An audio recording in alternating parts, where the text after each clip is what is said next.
Mets have had a lineage of great pitchers take the mound, but until last night, not a single one of them had ever thrown a no-hitter as a Met. David Freese, the last man in Santana's red.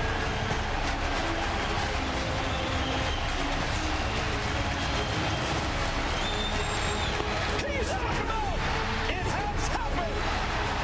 In their 51st season, Johan Santana has thrown the first no-hitter in New York Mets history.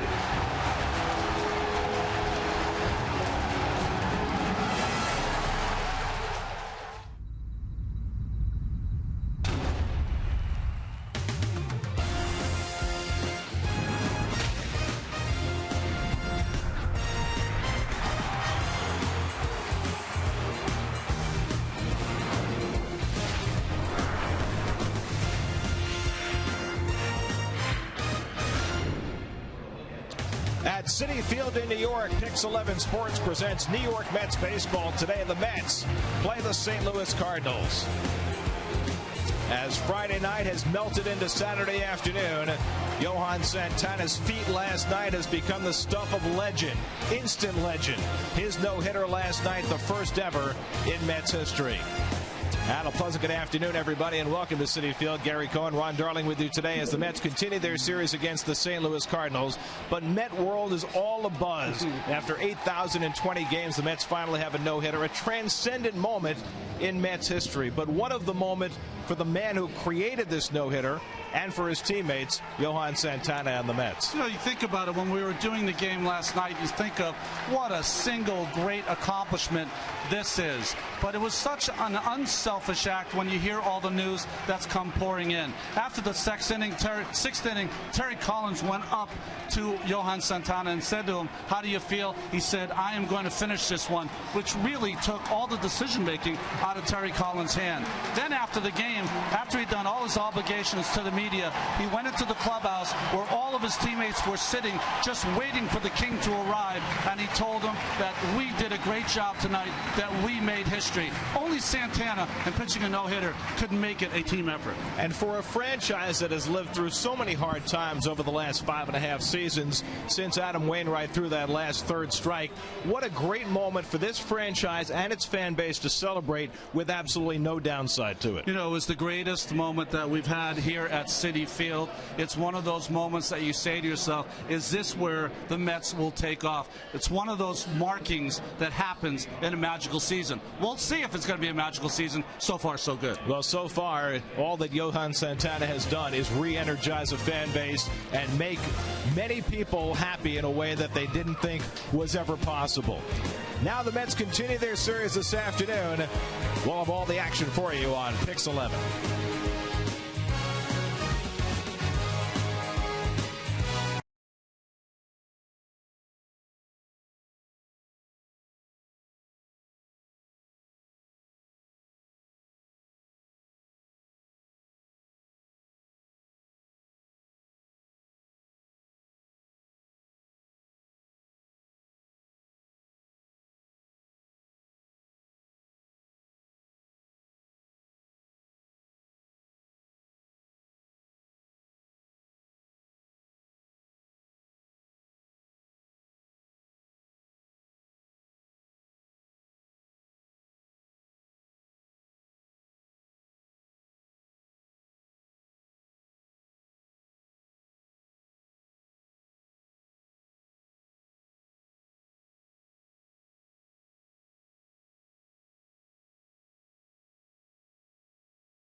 Some of the images of celebration last night following Johan Santana's seminal performance, 134 pitches and the first Met no-hitter in history.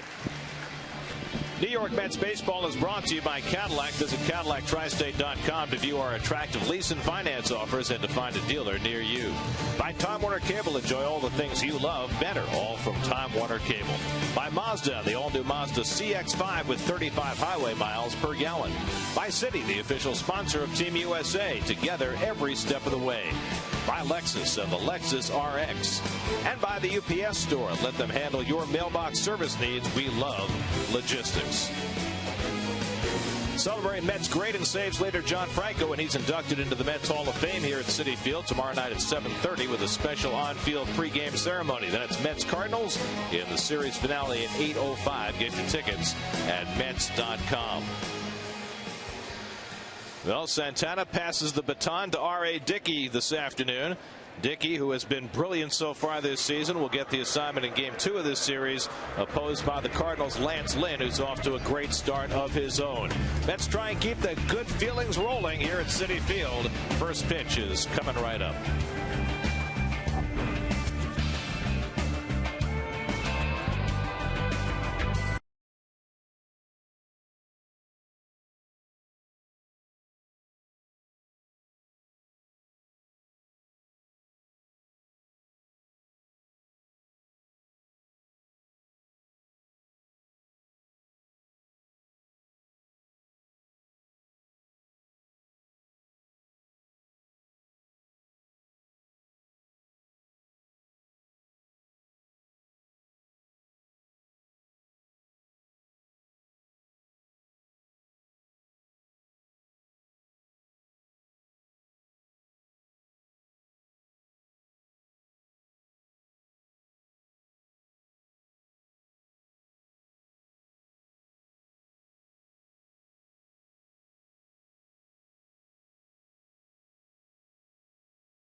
The payoff pitch on the way, swung on and missed. Strike three. He's done it. Johan Santana has pitched a no-hitter in the 8,020th game in the history of the New York Mets. They finally have a no-hitter, and who better to do it than Johan Santana? And what a remarkable story. The unmistakable call of Howie Rose on WFAN. Told you I wanted to hear it. I knew it was going to be great. It was. It was. Well, now Santana can enjoy the moment. He also might enjoy an extra day or two of rest going into his next start after being pushed to or perhaps past his limits last night. And now today, starting lineup brought to you by Toyota. Remind you the Save in May sales event is going on now. Your Cardinal lineup does not have Alan Craig in it because Mike Matheny said he did not want to push Carlos Beltran to play 2 straight games in center field. So it'll be Shane Robinson in center. Daniel Descalso gets the start at second base. Those are the changes in the Cardinal lineup up against R.A. Dickey, who's coming off 7 consecutive quality starts. Yeah, he's pitching the best of his career. He has won his last 5 decisions, and in his last 3 starts, the power knuckleballs produced 29 strikeouts. Defensively behind R.A. Dickey, Lexus Mets defense. That's the outfield that ended the game last night. Neuenhuis, Torres, and Duda. Wright, of course, Quintanilla, Murphy, and Davis in the infield, and Josh Tolley catching the semi-day game after a night game. Well, Josh Tolley had himself quite a return to action coming off the disabled list. David Wright and everybody else last night so happy for Johan Santana. It was a great moment in the dugout after Kevin had interviewed Johan on the field, the interview feeding the stadium. Eddie Coleman was doing his post-game radio interview with Johan, and here came David and a couple of his teammates squirting champagne at Johan in the dugout, which I thought was just really apropos. It really was. You know, David Wright had talked about how do you celebrate a no-hitter. He was thinking back to Verlander, what the Tigers would do. Rafael Furcal will start things off for the Cardinals, who were no-hit for the first time in 22 years last night. Furcal 0 for 3 last night. He takes a knuckleball for a strike, and we're underway. Here's the scene last night in the dugout. And Burdick and Tolley and Justin Turner all on the scene. Wright plays the ground ball on the grass, throws out for Call, and Dickey has the first of his 27 outs. So 1 out and nobody on. Now Daniel Descalzo, the second baseman. Descalzo hitting at .234 on the year. He's played about half of the time at second for the Cardinals this year. They've tried to figure out exactly which combination to go with at that position. Well, the weather conditions have really improved. The sun is now shining here at Citi Field after a day that started off with rain.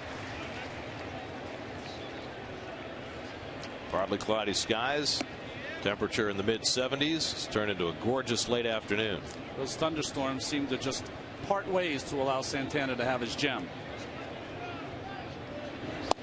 And Dickey with a hard knuckleball sailing away gets ahead of Descalzo 0-2. This pitch changes lanes midstream, starts down the middle and ends up with a backhand by Tolley. And there's the first strikeout of the day for Dickey. R.A. coming off back-to-back double-digit strikeout efforts, the first Met to do that since 2006 when Pedro Martinez had back-to-back double-digit games. Keys to the game brought to you by Cadillac, on the web at CadillacTristate.com. Well, it might be a tough act to follow, but R.A. Dickey has pitched as well as any Mets pitcher. Stay aggressive early in the count. We saw that last night from Lucas Duda against Adam Wainwright. And keep driving in those runs. 8 RBIs by the 3, 4, 5 hitters. Matt Holliday, first pitch swinging, pounds the knuckleball into the ground. Holliday 0 for 3 last night. I guess everybody was 0 for something in that Cardinal lineup.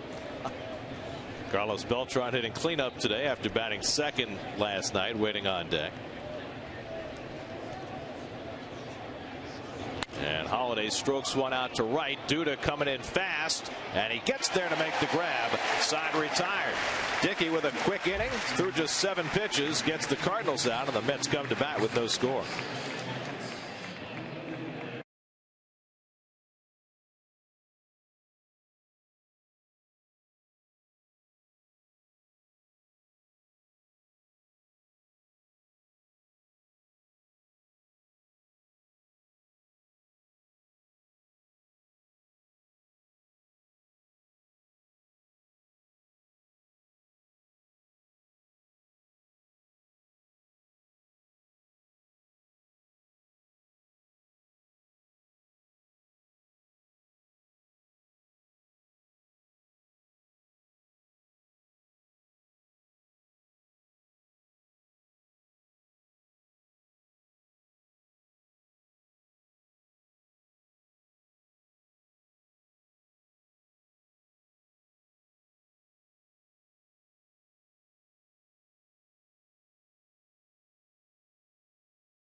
Starting lineup for the Mets brought to you by Toyota. Remind you the Save in May sales event is going on now. Mike Baxter out of the lineup after slamming into the fence, making that great catch at Molina last night. So Neuenhuis and Torres at the top of the batting order. And there is Mike Baxter, who was taken for tests today. He had an MRI on his shoulder. He also had a CAT scan. They are concerned about not only the shoulder, but also a possible concussion after he hit the wall so hard, making that brilliant play to help save Santana's no-hitter. Well, they lost Chris Carpenter early in the season, and Lance Lynn took his place, and he's been outstanding. 8-1. He's a guy that missed the last 46 games of the regular season last year, was put on the playoff roster for the league championship series, was perfect through that, and a big part of why the Cardinals won the World Series. Look at the defense brought to you by Lexus RX. You got Holiday, Robinson in center field, not Beltran, who was moved over to right. Freeze for Cal Descalso, and Adams, Matt Adams at first base, and Yadier Molina, of course, seems like every day he's behind the plate. Carlos Beltran made his return last night to Citi Field, playing against the Mets for the first time since they traded him away last summer, and he was front and center in the middle of the biggest controversy of the night, hitting that line drive that was ruled foul by Adrian Johnson, the third base umpire, when clearly it should have been called a fair ball. It's pretty interesting. Johnson's reply today, or last night, said he saw the replay, still stuck to his guns, that he said it hit the outside of the line. That's what he saw. Kirk Neuenhuis 2 for 3 last night, scored 3 runs, and the first pitch by Lynn is taken inside and low for ball 1. Neuenhuis made one of the 2 running catches in the 9th inning to help Santana on the ball hit by Alan Craig to shallow left field. And Lynn falls behind 2-0. There's your umpiring crew. Gary Cedarstrom, who had the plate last night, the crew chief over at third. Barksdale, Colbrith, and Adrian Johnson, who had the big call yesterday. And a fastball strike. Talked to Neuenhuis this morning, and he said in that situation in the 9th inning, all you want to do is tackle the ball. Very good. You know, he's a football player. Yeah, if anyone can tackle the ball, it's Neuenhuis. You know, sorry, Gary. You know, it's interesting. We talked to Terry Collins today, and we asked him about Neuenhuis and how he's playing. And he said, of all his players, you see Torres on deck, he's one of the guys, for a young guy, that can see what he did wrong and make adjustments on the fly. Lynn strikes him out to start the bottom of the first. Well, this was in the ball game last night as he made that catch on Tyler Green. That was in the 8th inning as Quintanilla almost took his legs out, and then Kirk made the catch in the 9th on Craig. But it was nervous times for folks in that outfield. Andres Torres, the batter. Torres made the catch for the first out of the inning on the broken bat fly ball by Holiday that, you know, off the bat looked like it might fall in. Torres said he was so amped up coming after the ball that he almost overran it. Oh, and he tries to bunt his way on. He fouls it off. If he overran that, he might as well just continue running in the dugout out and just leave Citi Field. Well, if you overrun it, make sure it goes off your glove so they call it an error. There you go. There you go.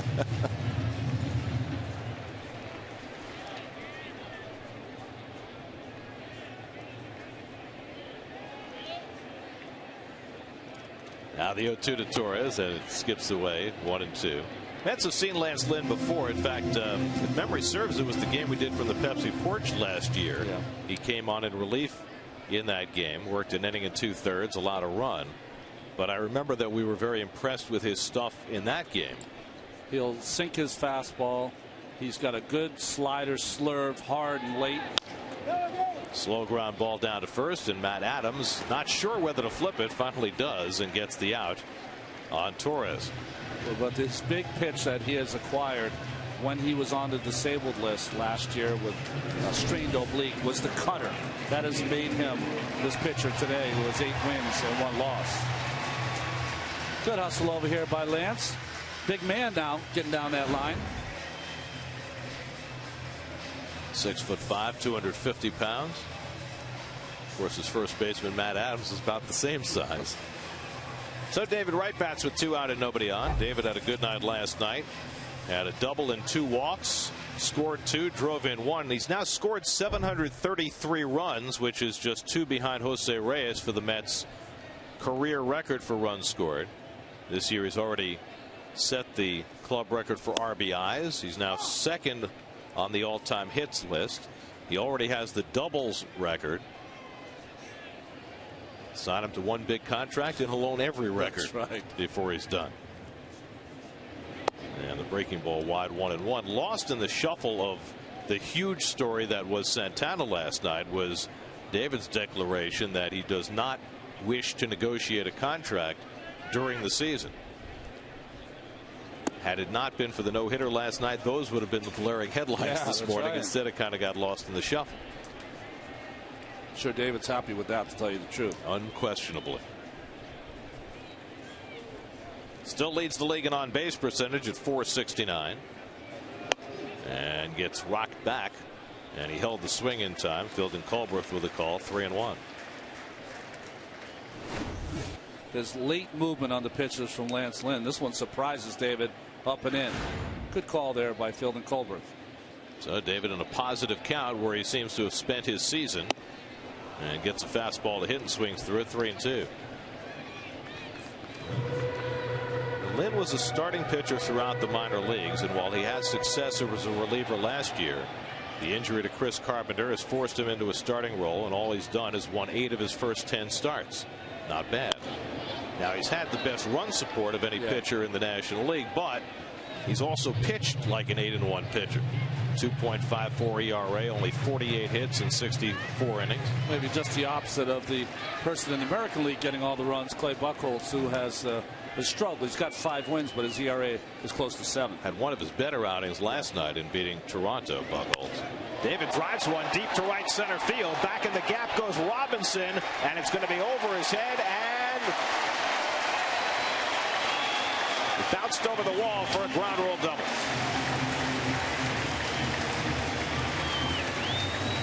Obviously not the first one. So David has his 19th double of the year, second in the National League in 2 base hits. Well, that's where batting practice balls go to die, but now one in game. Fastball up, great top hand by David. One hop over the guys in the bullpen. You know, it wasn't as much as that he drove that ball to right field, that he was just a little tardy, but he has so much power.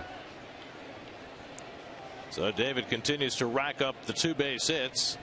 He's in scoring position with 2 out for the raging hot all of a sudden Lucas Duda, and the curveball from Lynn bounces for ball 1. Duda 3 home runs in his last 2 games, 7 RBIs in those 2 games. Last night a 3-run homer that helped stretch the Mets lead and give Santana a cushion. Lucas now with 8 home runs on the season to lead the ball club, 30 RBIs, 1 behind right.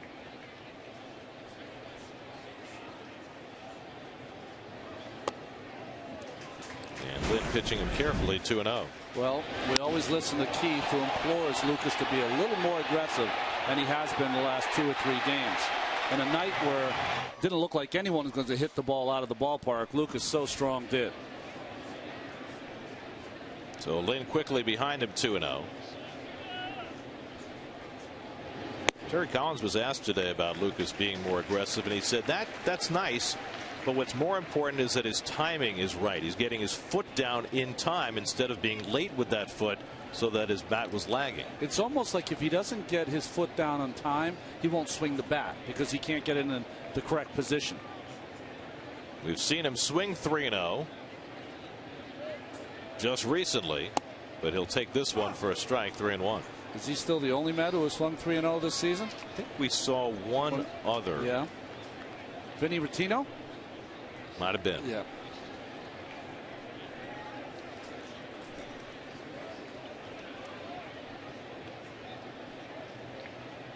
Second straight 3-1 count for Lynn. He throws a curveball that misses for ball 4. So pitching very carefully to Duda with first base open. Instead, he'll take on Daniel Murphy with 2 men on. Well, Lynn is asking home plate umpire Lance Barksdale where that pitch was. I think that pitch might have fooled Lance. Good 3-1 slider from Lynn. Well, Duda certainly thought it was a strike. He lingered at home plate long enough, expecting to hear a strike call. So here's Murphy, 2 for 4 last night. A triple, 3 RBIs. Look at the last pitch from overhead. Certainly appeared to catch the corner. Murphy's got a 6-game hitting streak going, up to 305 on the year. And the first pitch breaking ball hit out to left, but right at Holiday. Now back astride to make the grab, and that retires the side. A double and 2 left. Dickey heads to the mound for the second. Mets and Cards, no score.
Tell you what, you can have a very happy day in the dugout when you've thrown a no-hitter the night before. It's good to be king.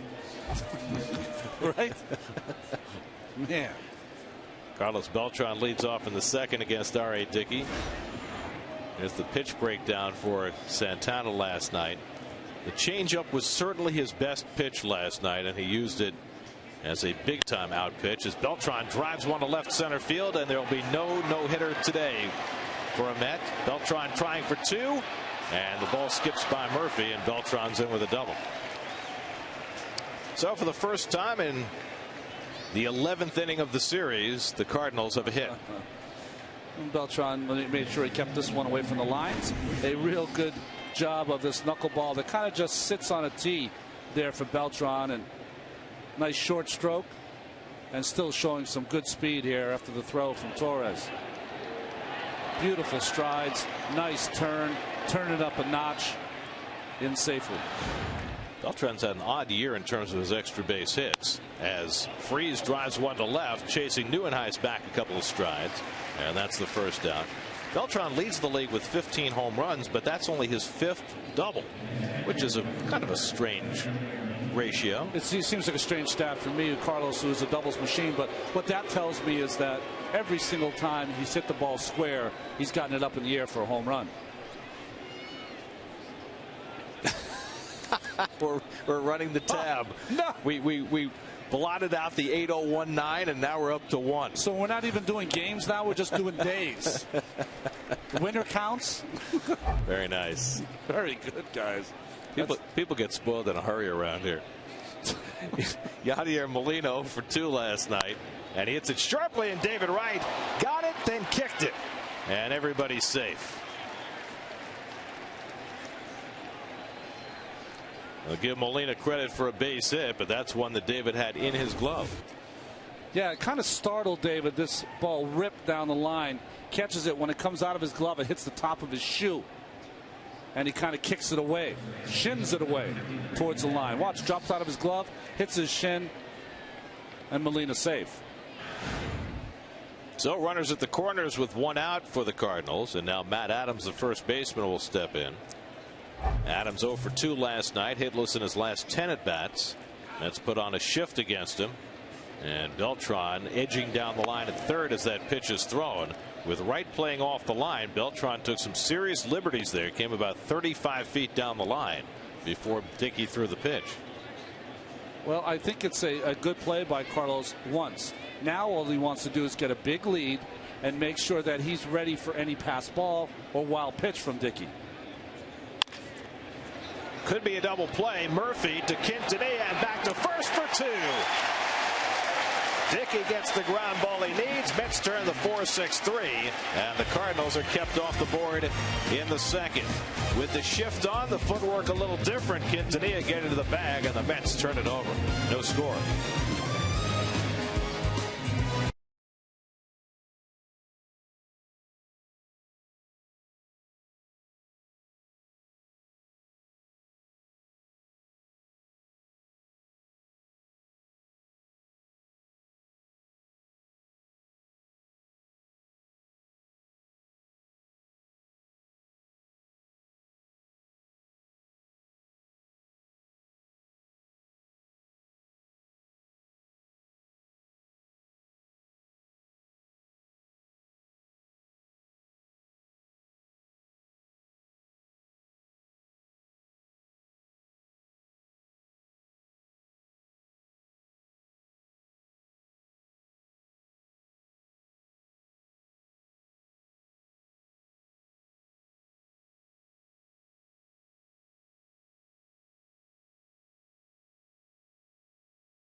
New York Mets baseball is brought to you by Acura.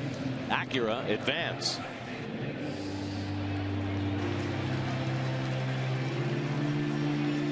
Some of the crowd here on a Saturday afternoon at Citi Field. And I have to say this, and it's only an inning and a half into this game, Ronnie, but there is a distinct change in the energy in this ballpark today after what happened last night. I think a change of energy everywhere I've been. You know, this is the 4th year that the Mets have played here at Citi Field, and it's a magnificent building with so many amenities to recommend it. Mike Davis leads off the home second for New York. And I think over the last few seasons, with the Mets struggling most of the time, the ballpark has been a great attraction. But I think that right now, for the second inning of a game, there's probably a greater percentage of the people in the building sitting in their seats watching the game than we've had virtually at any time since the building opened. And I think that what happened last night has a lot to do with that. That's the single greatest moment in this ballpark so far. I don't know if this happened to you, but I parked my car and I was walking to my apartment last night, and a few people saw me and said, "Hey, way to go." I'm like, "What?" What did we do? I did nothing. Way to go. And that's how people feel, though. You know, they just got more texts. I'm sure you did too. Emails from Mets fans from around the globe who are just glowing. Well, I think in many ways, for the Mets fan base, last night was a very cathartic moment. And I think the fact, and it's, you know, it's total coincidence, but the fact that Adam Wainwright, Carlos Beltran, and Yadier Molina all played a role in it. I think a lot of the pain, as that's a shot by Davis in a right for a base hit.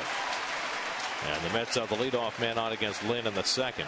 A lot of the pain of the last 5.5 years was exorcised with what happened last night. You know, Terry Collins talked about it too, as you see Ike timing still a little in front, but that ball was rifled in the right field. It's interesting how Terry Collins addressed it. He said, you know, last night gave us credibility.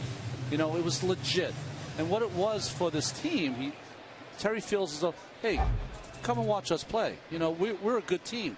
You know, apart from Santana's no-hitter, R.A. Dickey got going. Got some young players that are playing well. It was an interesting comment by Terry. But it was, I think he's right, because it's the kind of moment that makes people snap to attention. Yeah. People who might have been looking from afar at this team and maybe taking a glance at the standings, maybe watching an inning here and there, but hadn't been paying full attention. It's like, whoa, what happened? So we'll see how it goes from here. But there's no question that there's a different life in the ballpark today that started around the 7th inning last night. Omar Quintanilla playing his 4th game with the Mets. Swings and misses.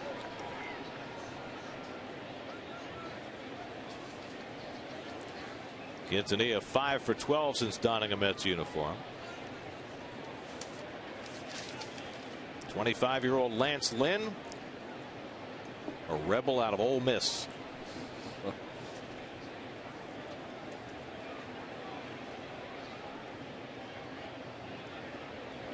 And Quintanilla is hit.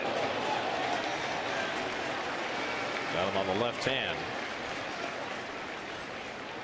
Boy, that ball not even close by Lynn. It was trying to come inside on Quintanilla, trying to cut this ball, and it just a tracer follows him right inside and catches him right on that forearm, the underneath part of the forearm. It looks like Quintanilla is shaking it off. Well, he better.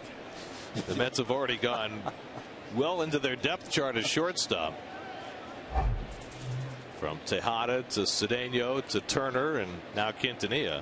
Wilma Flores is playing shortstop down at Port St. Lucie. He's hit a bunch of home runs. I know that. Well, here's Josh Thole, who could not have had a better day yesterday. Josh said it was one of the most nervous days of my life even before the game started, because here he was coming back after not playing for 3 weeks because of the concussion. And there was every chance that he wouldn't even have been here. He was kind of given the option of playing one more game in Buffalo before coming up, and decided, you know what, I'm ready. And all he did was have the opportunity to do what few catchers get to do, and that's catch a no-hitter. And not a lot of shaking off at signs there the last 2 innings. Both he and Santana on the same page. Second straight batter. Lynn's gotten ahead 0-2.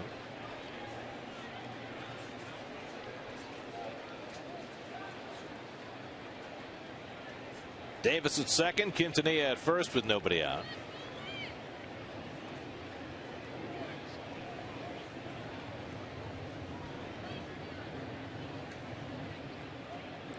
And Thole bounces one slowly. Lynn can't get it.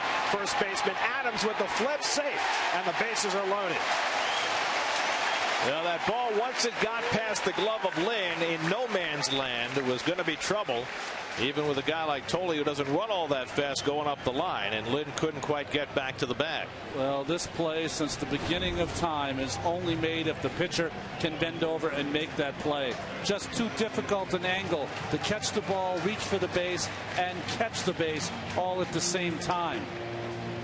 Catch the base with your foot, I mean. A little late there. Nice hustle by Josh. So on a base hit by Davis, Quintanilla hit by a pitch, and now Thole with an infield single. The bases are loaded for R.A. Dickey. 3 hits this year for R.A. and 1 RBI. Mets trying to strike first here in the 2nd inning. And Molina's going to go out and have a conversation with Lynn. Wow, that's interesting. To me, a couple things are happening here. One, going to maybe talk about the defense, talk to Lynn about what he should throw, discussions about maybe a suicide squeeze, which I think will never happen because the base is loaded. It's just a force at home. But even more importantly, Molina letting Freese know Davis gets too far up that base, I might throw one down there. Now, Dickey called Tim Tuffle to him to have this conversation. So what's on R.A.'s mind, do you think? Well, I think R.A. is just had some time there while Molina went out, just wanted to get everything straight. So the base is loaded and nobody out for Dickey. And R.A. takes a rip and fouls it back. I know Kevin's done their report. R.A. Dickey bringing up that war club of 36, 37 ounces to the plate. Could do a lot of damage with that. Mets have already had one unlikely player hit a grand slam this year. That was Mike Nickias. This would be a tad more unlikely. R.A. has never hit a big league home run.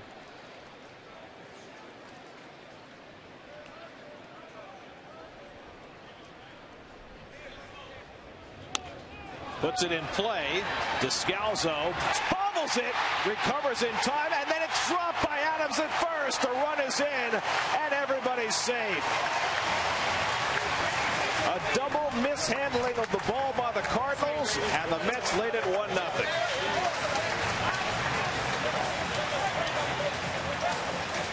Put it in play and something good might happen. That's right. They've been trying to find an answer to second base all year long. And Descalzo, let me tell you, is one of the best fielders on this team, but messes up the turn and trying to go to second base to get the force. And by the time he turns around, he spikes this ball into the ground on Adams. They're going to charge the error on Adams. It's an RBI for Dickey. Mets have a 1-0 lead, and now Neuenhuis takes a strike. That's a tough error on Adams. I know it's a ball that could be caught, but when your guy's so close to you and spikes it into the ground, very difficult play. Got handcuffed on it. So now Neuenhuis with an opportunity. He struck out his first time up.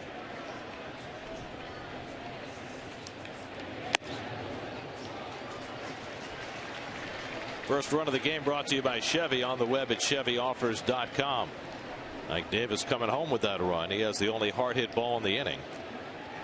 Lynn has thrown nothing but strikes since then. He was 0-2 on Quintanilla, hit him with a pitch. 0-2 on Tolle, who scratched an infield hit, and then 0-1 on Dickey, who hit the ground ball that resulted in the run. Now Lynn ahead on Neuenhuis, 1-2. So the Mets have done well from behind in the count in this inning. No messing around by Lynn so far. He's just coming right after Neuenhuis with that fastball up in the strike zone. Quintanilla now at third, Tolle at second, and Dickey the runner at first with nobody out. A run already in.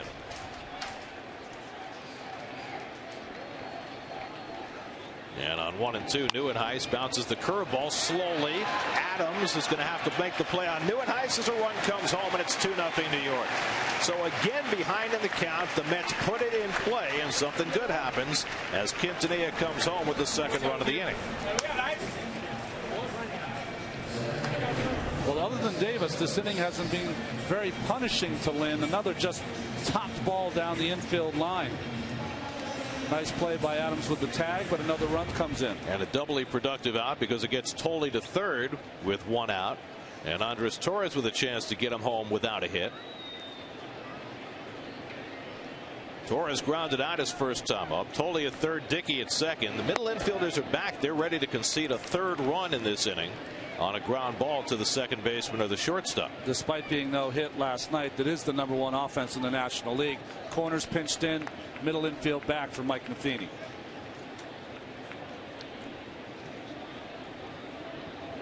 And Torres takes the curveball for a strike, and it's 1-1.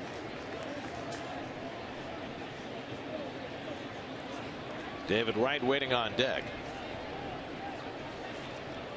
Big batter here for Lynn, who has already seen the Mets scratch out 2 runs in this inning.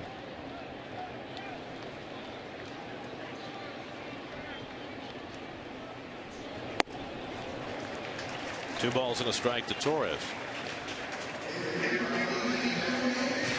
Well, the Mets have done a fine job this year of cashing their opportunities with runners in scoring position, and especially with 2 out. Here they've done it with less than 2 out.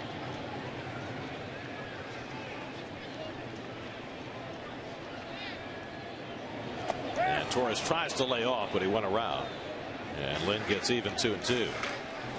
That's really been the pitch that has troubled Andres so far, is that little slider down and in. He's a low ball hitter anyways, likes that pitch down and in, but can't lay off the one bouncing. Got off to a very good start after coming back off the disabled list, but it's been a struggle for Andres to keep his bat going, especially from this side of the plate. And a bouncer to short. That should bring a run in. Furcal will go to first with it. So Torres with a bouncing ball with 2 strikes on him. Gets Tolle in with the 3rd run of the inning. And the Mets, in very quiet fashion, have scored 3 runs here in the second. Well, this is the epitome of killing them softly here by the Mets. But you got to appreciate their bats not striking out, putting the ball in play. Well, the Mets have had a hit batsman and then 4 straight infield grounders, all with 2 strikes, and they've all been productive at bats. Dickey, Neuenhuis, and Torres all driving in runs without the benefit of a hit.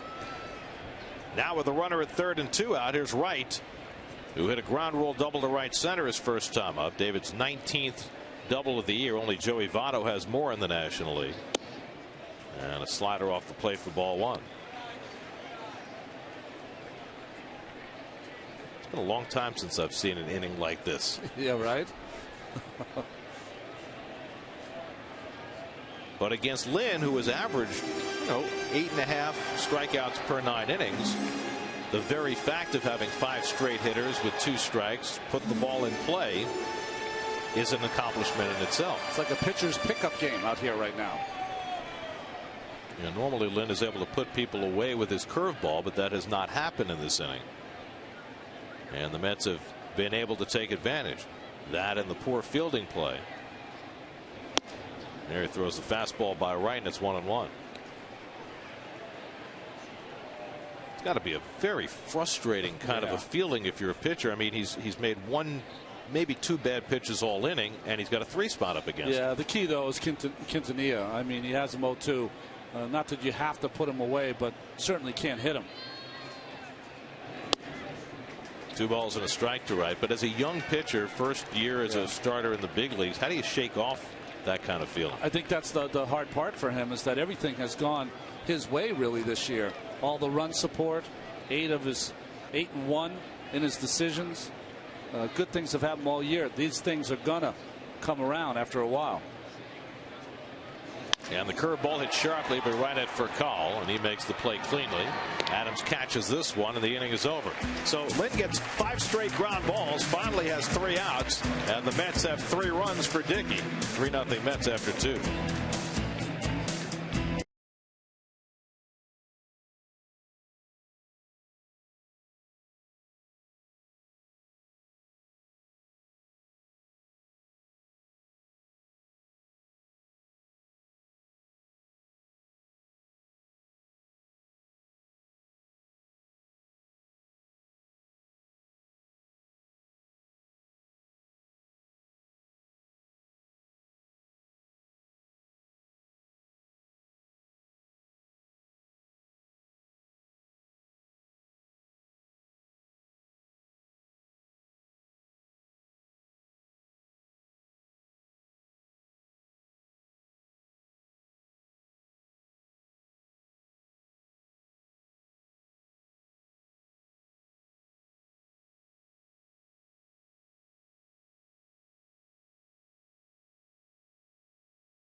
Tonight we all made history. That's all that matters. And thanks to you guys, because you guys make it happen, and I was just doing my job, having fun. And yeah, baby, believe it, yeah! Yeah! You know what I mean?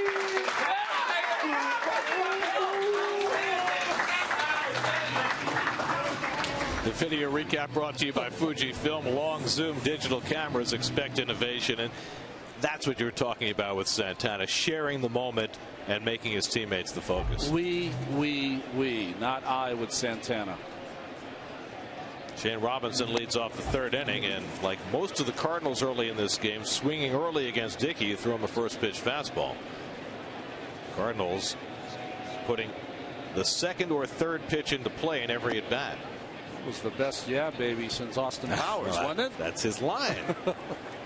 Santana has delivered that line before, but never with as much meaning. Robinson hitting at 240 on the year, and that one eludes Tolley. 2-1.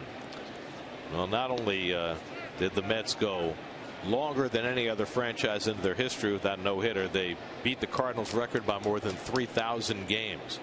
Whereas the Padres are moving up on the Mets' heels in that department as Robinson pokes a base hit into right, and the Cardinals have their third hit off Dickey. So now the Padres have no hitters and no cycles, and everybody else has at least one of each. You know, with fastball there to Robinson. You know, it's interesting. Robinson had an interesting at bat last night off Santana. Remember, hit by the pitch, not called that by home plate umpire Gary Cederstrom, and proceeded to strike out. It was the second out in the 8th inning last night. Now Lance Lynn up there to bunt. 2 sacrifices to go with 3 hits this year, and he stabs at it and misses. 0-1. I am not going to criticize a person bunting the knuckleball. I'm not going to say he's stabbing at it because I don't know how you would approach making sure that you get the bat on the ball. It's hard enough to hit. So which is easier, hitting it or bunting? I think it's got to be bunting, but because you don't try to get a hit, you're just trying to make a little bit of contact. But got to be tough on a pitcher. Lynn just got counsel from Jose Oquendo, his third base coach. Let's see if he's swinging this time. And again, he stabs at it and fouls it off, and it's 0-2. You may not want to say stab, but that was a fastball, and he fouled it off. Look at Jose. Watch me. Use your head. Here's the signs. Get it down. Jose, who was hot last night. I've never seen him angry. That's the first time. That was his teammate for a few years. Jose Oquendo, who was a Met at age 19. Very few teenagers who's played as a Met. Lynn strikes out. Second strikeout for Dickey. By the way, we mentioned R.A. was the first Met since Pedro in 06 to have back-to-back double-digit strikeout performances. The last knuckleballer to do that, Phil Niekro, 1978. Wow. Had back-to-back double-digit strikeout performances. So 1 out and 1 out. Now Rafael Furcal, who grounded out to third base his first time up.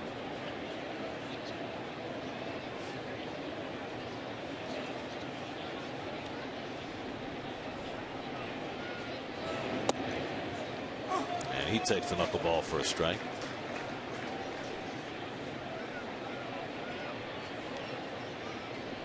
Daniel Descalso waiting on deck for St. Louis. I was thinking when this game began today, because the Cardinals were involved. Back in 1968, which was known as the year of the pitcher, the Cardinals and the Giants played a series at Candlestick Park in September. And on a Friday, Gaylord Perry no-hit the Cardinals. And then the next afternoon, Ray Washburn for the Cardinals no-hit the Giants. Wow. So I was thinking, you know, maybe Lance Lynn duplicates Ray Washburn's history, but that exploded on him early. Yeah, not to be.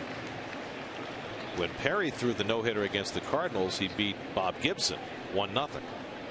Gibson threw a 4-hitter and struck out 10. I mean, that's the kind of year that it was. Yeah. And when Washburn won, he won 2-0, and Bob Bolin, who had an ERA of about $1.50 that year, lost that game. Gibson's ERA 1.12. 13 shutouts, I think. Yeah, it's not a bad year. I can't even, to me, my brain can't wrap around it because I watched Gooden in '85. Of course, in the other league, Danny McClain won 31 games that year. The last pitcher to win 30 games. Double play ball. Quintanilla stays back. Murphy with the turn, gets upended, but makes the play. 6-4-3, and the Mets turn their second double play in the last 2 innings. Nice turn by Murphy, hanging in against a hard slide from Shane Robinson, and making the play to get Dickey through the top of the third.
when I came into this team in 2008, I came here to help this team win a championship. And then we have been through a lot of things, but I'll never give up. You know, we always been together.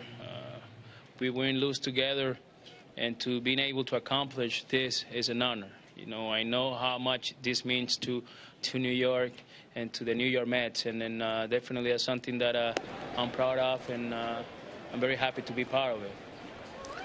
You know, we knew before last night that Johan Santana had the heart of a warrior. Yeah. I think we learned it for the first time, at least, you know, from a Mets perspective, on that second to last day of 2008. Yes. When on 3 days rest, he pitched that brilliant game against the Marlins to keep the Mets in contention, knowing that his knee was so bad that he was going to have surgery when the year ended.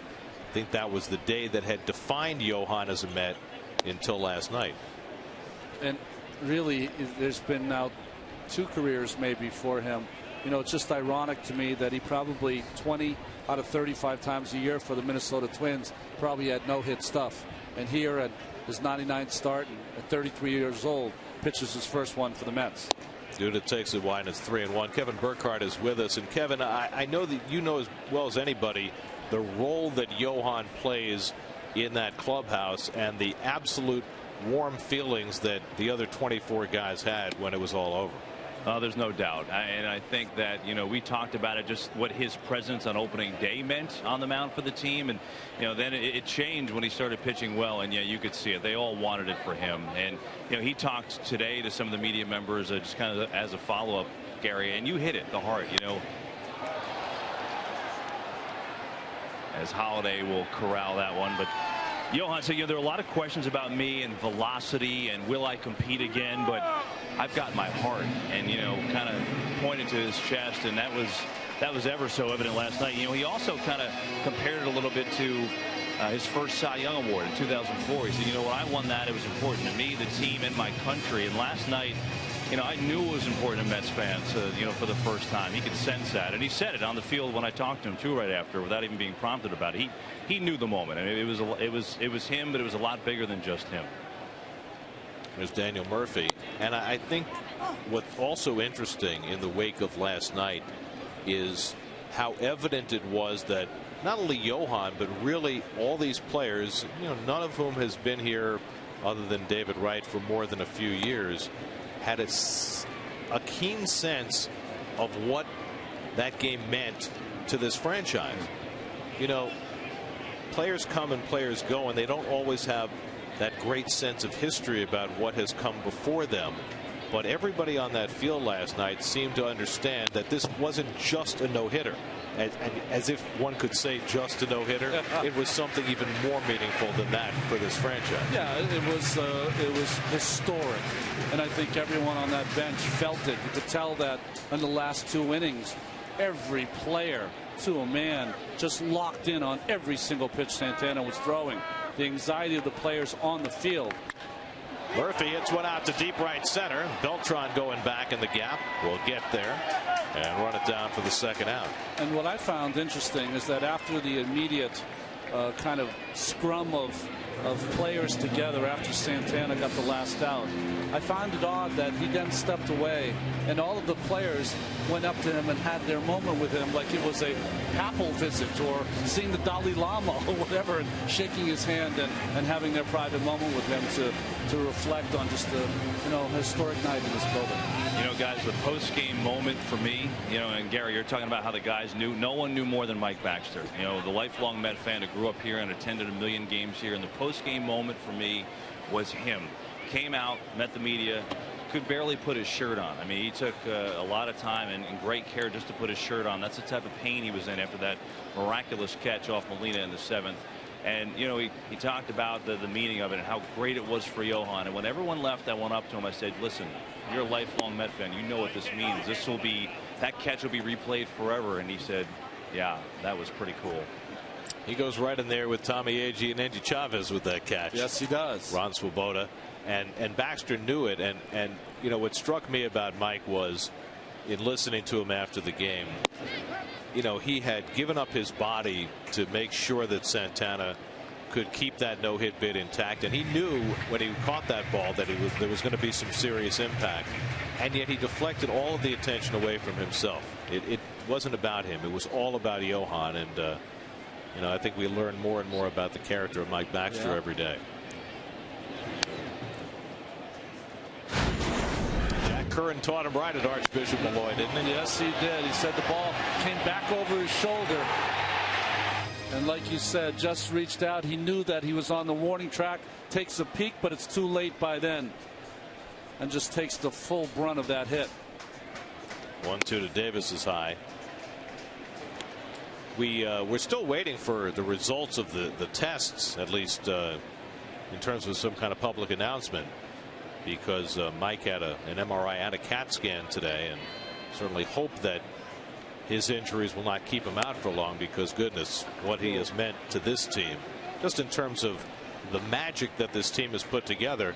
And you know, last night was the most magical moment we've seen in this 2012 season, but it's almost like it was the culmination of 2 months of unexpected moments for this team. There's ball 4, and Davis is on with a 2-out walk. And Baxter's been a big part of a lot of those moments. Well, with Bay out and others hurting, you look to your other players, your bench players, to come off and give you production. None has done better than Mike Baxter. When he leads off, including last night, Mets are perfect, 6-0. Got to get him back in there. Yes. And guys, I felt like after that catch, that was the first time that I felt since the Mets have been in this park that it actually felt like a home field advantage. You know, I really did. And David Wright even echoed that in the post game, just saying how it felt like home. And, you know, we're talking about maybe that was the moment that kind of starts turning Citi Field into, you know, the place to be.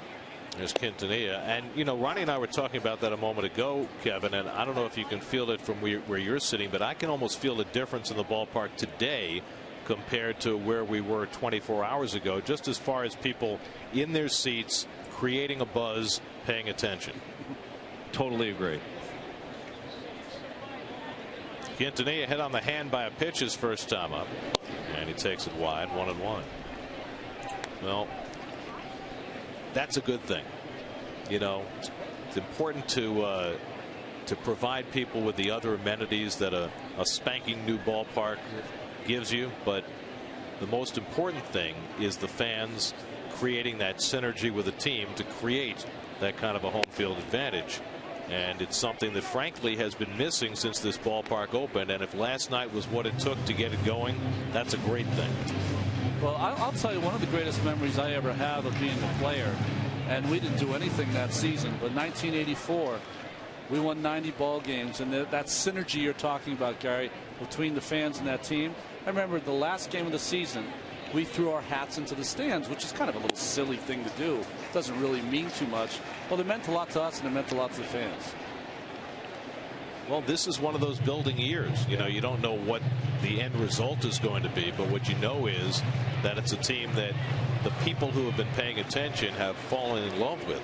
Homegrown players, scrappy players, great at bats, never giving up. Local kid. All that. 3-1 to Quintanilla, and he swings and misses at the fastball. Meanwhile, Lance Lynn has thrown 20 or more pitches in each of his first 3 innings. So the Cardinals starter who began the day 8-1 has built a very large pitch count early in this game. 70 now, and he's not through the 3rd. Now Davis will be running with 3-2 and 2 out.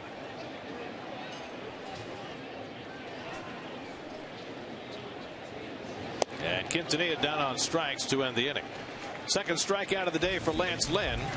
Mets strand 1. We're through 3 with the Mets up 3-0.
told him that he was your hero?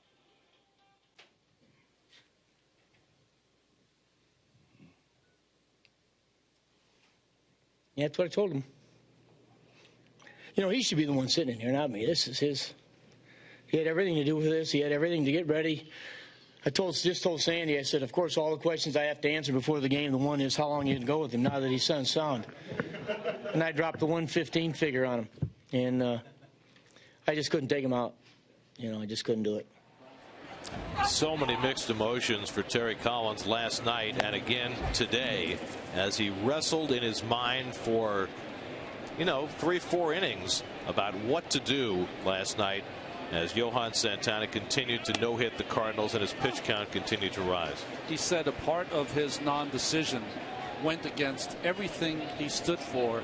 And once he said that, honestly, I was thinking after we walked out of the meeting with Terry that he is not only a manager here, but he sort of is like a caretaker of this franchise and this team. And I think that's how he feels, is keeping his players fresh, keeping them injury-free. And last night was a different deal for him. Well, it was a torturous time for him, and I think we heard a lot of that today. He was so open and honest about all the machinations that went through his mind. He talked about his Descalzo was down on strikes, third strikeout for Dickey. He's talking about how excited he was for Johan and excited he was for the franchise and for the fans. But he said at the same time his heart told him that he had to take Santana out because his pitch count was so high and because of the circumstances following his surgery. But at the same time, then back the other way, he said it's history in the making. That's what right. could I do? As Holiday swings and misses. So at the end of the day, he said Santana made it easy for me. He said, you're not taking me out. And that was when Terry said to him, you're my hero. Bounce toward the hole, and Wright makes the play and throws out Holiday by a stride, 2 out. And after the game, it was clear when Terry and Santana embraced on the field that there was a lot of emotion running through the manager. You forget out there sometimes he's in the middle of pitching a no-hitter, and he was unselfish enough that when Terry came down to him after the 7th inning, as you see the pitches by inning, 9 seems to be a current theme in the last 2 starts, 2 shutouts, of course, to go along with that no-hitter, is that the one thing when Terry went down there is Johan said to him, I'm going to finish this game, which took away the decision for Terry Collins. He no longer had a decision to make. His pitcher made the decision for him. At the same time, when the game was over, and Terry said this morning, he said, I thought I had made the wrong decision. And he said that Sandy Alderson talked to him after the game and ownership talked to him after the game, and they both said, don't beat yourself up about it. You made the right decision. And he said that made him feel better. And he said this morning he got a phone call from, of all people, Tony La Russa, who said to him, you made the right decision. Tolde under the pop-up, puts it away, and it's a 1-2-3 inning for Dickey as he gets Beltran on the foul pop-up to end the inning. So it was quite a range of emotions that Terry had to run through to get through the last 18 hours.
Gorgeous afternoon here in New York. The aftermath of the Santana no-hitter last night. Fans into today as the Mets have the lead over the Cardinals with R.A. Dickey on the mound. And the guys were talking about Terry Collins last inning and how he wrestled with this decision all last night and how he was so honest about it today and his emotions and what he was feeling.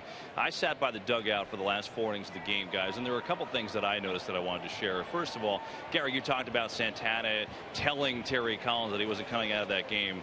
You know, that moment was interesting. Santana came off the mound. He had his glove with the ball in the glove. And when he got to Terry, he kind of closed his glove and tucked it under his elbow. So almost to go with his words were the actions that you're not taking this baseball, this glove out of my hand right now. And then in the 9th inning, there was really a sweet moment between Dan Worthen and Collins. And, you know, I could see it. I saw it on Collins' face as he watched in almost anguish. You could tell the excitement for what could be history, but also just worry, genuine concern about Santana as he paced and changed positions. 9th inning started. Santana's about to throw to the first batter, Holiday there. And Worthen comes over and kind of just does a gentle couple of circle rub on his back as if to say, it's okay, you're making the right call. And I just thought that was a really neat moment between two guys who want to win, who want to see history, but also cared very much about the physical well-being of that pitcher. And Terry gave credit to Dan for, you know, for really being his shoulder there and saying, hey, look, you know, you're making the right decision. It's okay. And now I think the question is, you know, now that the moment is past and Santana has accomplished this incredible feat and Collins allowed him to do it by pushing him beyond his set limits, the question is, what happens from here? And Terry has already said as Tolle hits one toward the hole for Call with a nice play, but can he throw him out? Not quite. Tolle has his second infield hit of the game.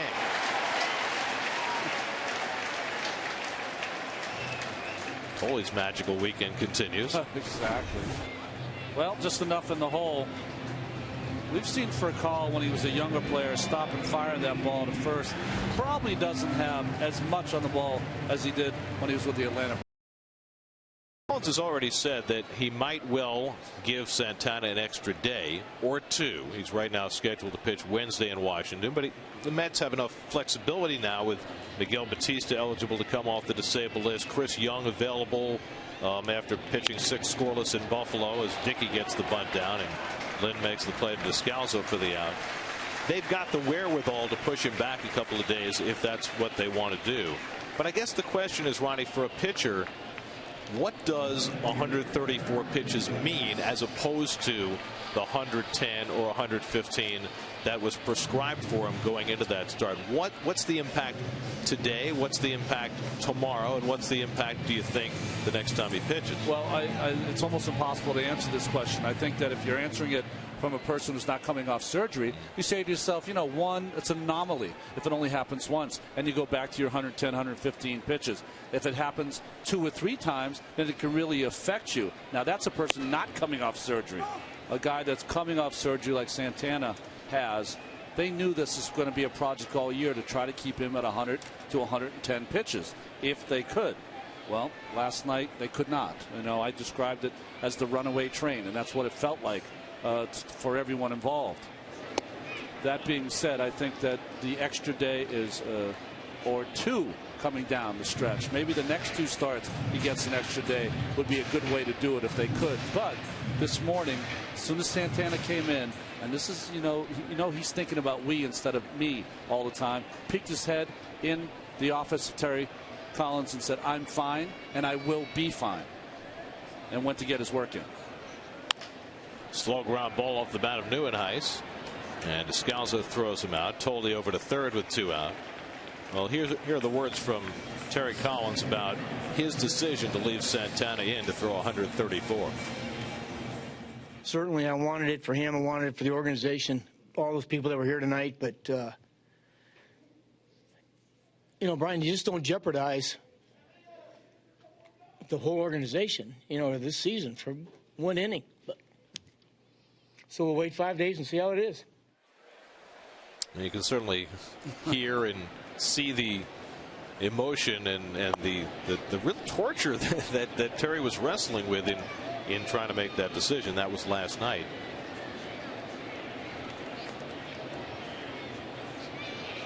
And I guess we'll find out. As Terry said last night, you'll know in 5 days. And I would have to assume that when Santana pitches, whether it's going to be Wednesday, Thursday, or Friday, as Torres skims 1 to 3rd, that they will limit his pitch count and probably keep him down to 80 or 90 pitches just to be on the safe side. We've played 4 innings now at Citi Field on the day after, and the Mets with a 3-0 lead.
We love logistics. Mets say goodbye to Chris Schwindon. He was claimed on waivers today by the Blue Jays. Former Met Fernando Martinez called up by the Astros. We wish him good health.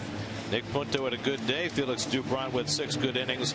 Red Sox beat the Blue Jays this afternoon 7-4. And not pictured there, Dan Barr's Oakland Athletics snapped a 9-game losing streak and beat Kansas City this afternoon 9-3. Wow.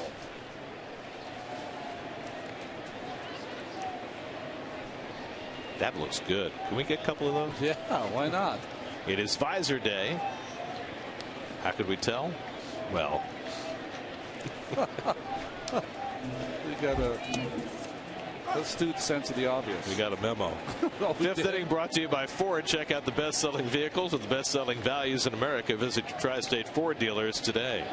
Well, Ari Dickey's made it look easy so far this afternoon. He had thrown 35 pitches in the first 4 innings. Allowed 3 hits, no walks, 3 strikeouts.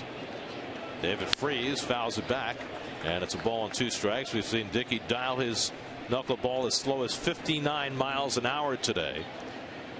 It appears as though, and you look at those ridiculous walk to strikeout numbers the last 3 starts. It appears as though he has created new variations on his knuckleball, and you just saw one of those on that last pitch. That's the one that he keeps that kind of explodes up in the strike zone. It takes off. The updraft. Yeah, it doesn't sink. Out to left field where Nieuwenhuis is there and puts it away for the first out. So 1 out in the 5th. New York Mets baseball is brought to you by Honda. Visit your Honda dealer right now for great deals. Only a Honda is a Honda. Didn't have a chance to talk to RA because of the craziness of last night, but I'm going to try to find out how he defies sinking that knuckleball. There's the very slow one, and he dialed it back all the way to 54 that time. He almost broke the radar gun. Slow pitch softball. It's got to have a 16-foot arc. Talk about under the hitting speed. Comes back with the hard knuckleball, and it's fouled off by Molina. It almost seems as though he has reinvented the art of the knuckleball. Yeah. I mean, in past years, watching knuckleballers, it would seem as though their goal was to throw the ball somewhere near the middle of the plate and have it break in some direction.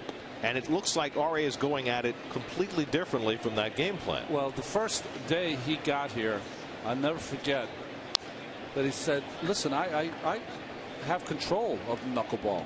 I don't just go out there and haphazardly throw it and just hope. I know where it's going for the most part, and I'm really refining that. And you know, he's at the top of his game right now. Throws the fastball and gets Molina to ground one to Murphy. He's thrown about 4 or 5 fastballs today. 7 in a row retired by Dickey. 2 out. Matt Adams coming up. Let's check in with Kevin. I'm listening to your conversation, and I had this conversation with Mike Nickias the other day, and I know Tolley's catching today, but Nickias said, I'm telling you, he's throwing a knuckleball now that seems like it's rising, you know, back there, and it's actually short hopping in midair. That's what it looks like to me, and it's difficult now. You know, the slow knuckleball is actually easier for me to catch, but the hard one is tough because you really have to just stay back until the last possible second and then fade with it. It's very, very difficult. But the one that is doing that short hop is just impossible to catch. So it's not only your eyes, guys. Nickias said he's seeing the same thing there. As long as you can keep him away from rain. Yeah, exactly. Well, Terry even said yesterday that he was considering skipping RA if it was going to be raining today. I mean, they have realized what they've got here, and what they've got is an extraordinary weapon, and you certainly don't want to make it difficult for him and take that out of his hands, because the only bad day he's had this year was that soggy day in Atlanta. RA's like the Tin Man. That's the only time he has any problem. Get him an oil can. Yeah, exactly. Shane Robinson on deck. I will say, though, the rain in Atlanta for his start struck him out. Was extraordinary. It rained the entire time. 4th strikeout for Dickey. He's set down 8 in a row, making it look like it's child's play. Spinning one to get Adams.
Today's game is brought to you in high definition by Time Warner Cable. Enjoy all the things you love better, all from Time Warner Cable.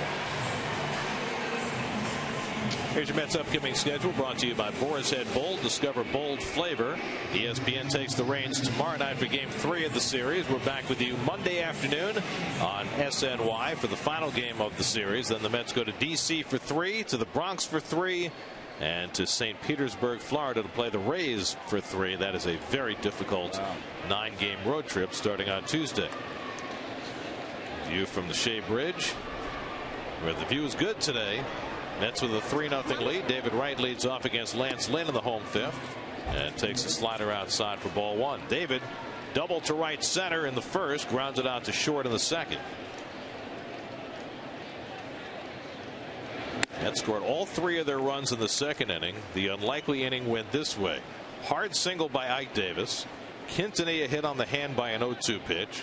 Josh Tolley rolling one to the right side that went for an infield hit. That loaded the bases. Dickey hitting a ground ball to second, flubbed by Descalso, and then thrown low to Adams, who dropped it for an error. That brought in a run. Neuenhuis grounded out for a second run. Torres grounded out for the third run. Murderer's row. 3-0 to right, and he takes the strike 3-1. And there are all sorts of different ways to win games, and the Mets have explored quite a few of them this year. Bludgeoning has not quite been their pattern, although they've had some multiple home run games lately.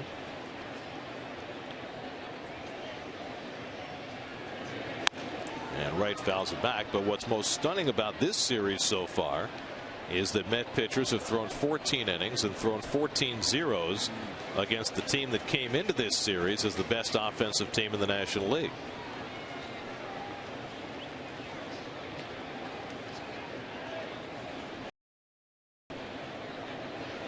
And the curveball inside, ball 4, and Wright is on with a leadoff walk. Third walk given up by Lance Lynn, and the Mets have the leadoff man on for the third time in 5 innings. Now Lucas Duda, who's walked and flied to left, 0 for 1.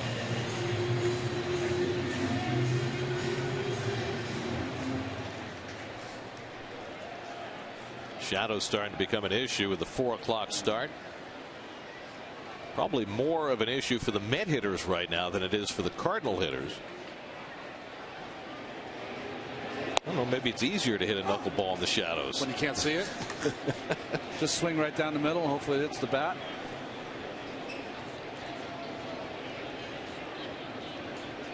Well, Lynn certainly got unlucky in the second inning.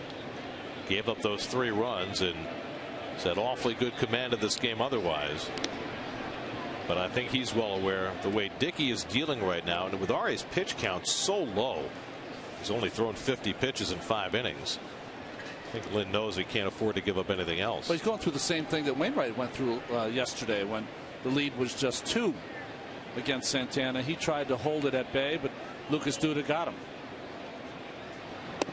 Well, you said yesterday in regard to Wainwright, it's going to be one of those games that keeps him up all night. Now, in retrospect, having gotten no hit, he had no chance to win the game anyway. But it was one of those nights where he had dominant pitches early in the game. In fact, Wainwright was quoted after the game last night as saying, early in the game, I thought I was going to pitch a no-hitter. Yeah, he just went away from his curveball for just a split second and paid for it.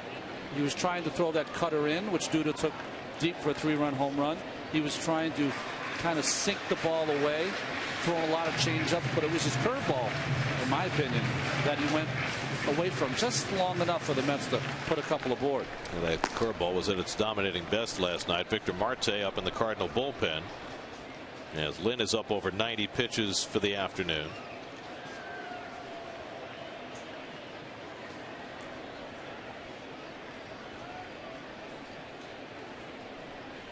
And there's the breaking ball, strike 3 called. So Duda caught looking. Lynn has his 3rd strikeout. Well, that's the breaking ball you were talking about earlier, Gary, that with 2 strikes, that's his put away pitch, and that's a backdoor one. Very good by Lynn. Comes right around the plate and catches that front part of the strike zone. He's got the harder breaking ball he throws as well, but that pitch has been his bread and butter with 2 strikes. So now 1 out and 1 on for Murphy, who twice has flied out in this game to left and to right. You were talking earlier off air, Ronnie, about Murphy and his tendency lately to swing at first pitch breaking balls. He just, it's interesting. That's a pitch that you're supposed to, as a pitcher, get an easy strike. The hitter's not supposed to swing at that pitch. But Murphy's faced so many breaking balls that sometimes it looks to me like he's looking for it early in the count. And it's not that he's making outs on him. He's delivering on that ball. Wainwright last night, a little curveball, get me over, and he hits it for a triple. Yep, that was the first pitch. If you're going to be a 300 hitter, you got to be able to hit breaking pitches. And Murph, one of the better on the Mets team. Already has 60 hits this year, less than a third of the way into the season. And he lines one over short, and that's a base hit. Wright pulls in at second, and the Mets have 2 men on. So Murphy now has a 7-game hitting streak. Murph's reactions to the pitch are amazing to me. He just has great hand-eye coordination, amazingly quick on that ball inside to be able to take that the other way. So 2 aboard for Ike Davis, who has singled to right and scored a run and then drew a walk. Wright at second, Murphy at first with 1 out. 3-0 New York in the 5th.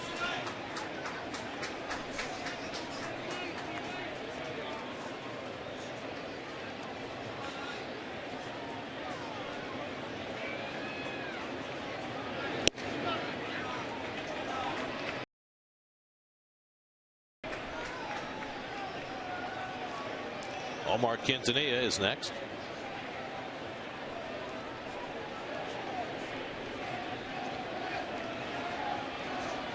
Shortstop for Cal playing right behind David Wright at second base, so he can't get too far away. And the curveball wraps around the plate. It's 2-0. You know, the game within a game, you watch Molina shaking his head. If you're on the bench or your first base coach, Tom Goodwin, you have to watch the right arm of Molina. He will sometimes stick it out to let the first baseman know that, hey, I'm thinking of coming behind the runner. When you have a 2-0 count, your pitcher's behind a hitter, it's a perfect time to maybe take a shot to get your pitcher out of the inning. Let me ask you a question, Ronnie. You've got a first baseman for the Cardinals, Matt Adams, who is clearly defensively challenged. Would that make Molina less likely to try that play? I think it would. You know, he's been so used to having Albert there for all those years that they're almost were of the same mind, knew when that would happen. You see the pickoffs. Thanks, guys, for that stat. Very nicely done. Earlier this year, they had Matt Carpenter playing first base, who's a much better fielder than Adams. Might have had better luck with that. And swinging 3-0, Davis fouls it off.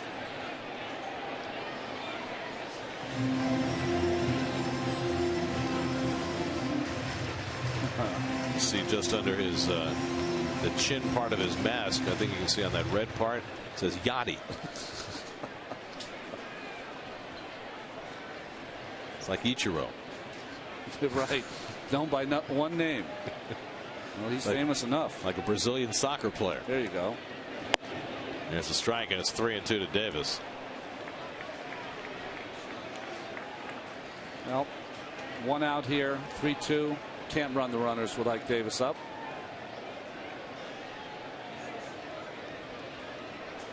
The extreme vote of confidence, but not a good move.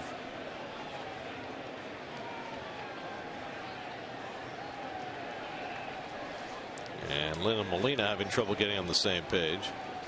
Well, Ike was up there swinging 3-0. I mean, he's seen so many breaking balls this year. He's just trying to find himself a fastball count. I don't know if he's going to get one here on 3-2. Now the runners do go, and he does get a fastball, but he pops it up into shallow left. Long run for Holiday, and he gets there to make the catch. Trying to get back to first is Murphy, and the ball hits off the dugout as Adams was not at the bag, and the runners advance.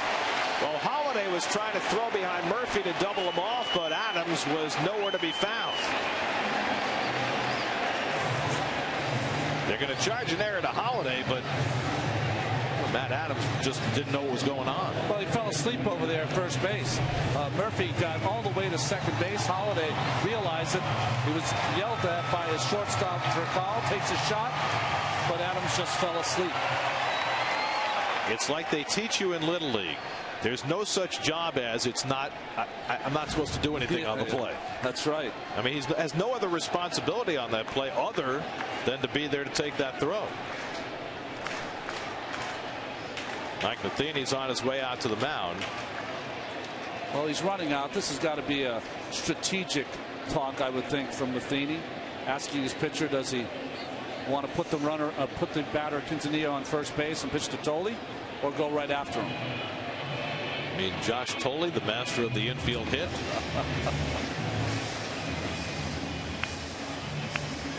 Yeah, Ralph Garr would be happy with the day that Josh Tolley's having today. 100 pitches for Lynn. He had a lot of pitches to make early in this game, and it has built up on him. He's averaged almost 6.5 innings per start, so he's not been a 5 and fly guy.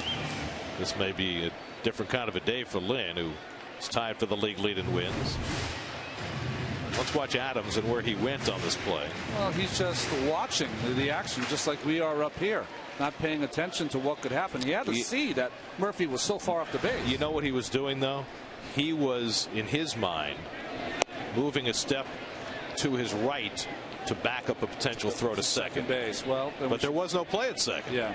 The play was at first. Well, you could tell that David was going to certainly get back. It was the Murphy who got too far off.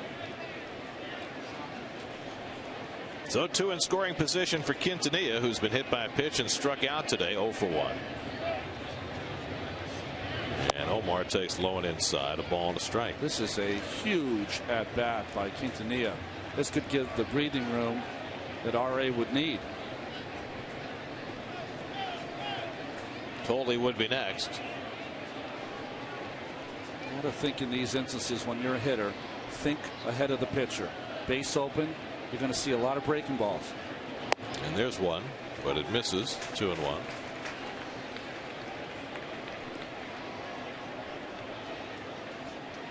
In a regular at bat, you might say to yourself, okay, I'm the 7th place hitter. I just came up from the minor league. Should get a fastball here by the hard throwing Lynn. Might see another breaking ball. And the fastball misses, and now he's behind 3 and 1. In Washington, where they got rained out last night, Jesus Flores just homered off Brandon Beachy, and the Nats lead the Braves 1-0. They've got Strasburg going today, and he has held the Braves without a run through 6. Now it's 3 and 1 to Quintanilla, and that's ball 4. Now the bases are loaded for Tolley. So now the question is, will Lance Lynn get another batter? And the answer apparently is no. So Mike Matheny's coming out. Looks like he's going to make a double switch. And Lynn's afternoon has come to an end after 4 2/3. He issued his 4th walk of the day to Quintanilla to load him up for Tolley. The call to the bullpen brought to you by Verizon Fios. For America's fastest, most consistent, most reliable internet, Victor Marte coming on for the Cardinals. We'll be right back.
Located on the web at mbusa.com.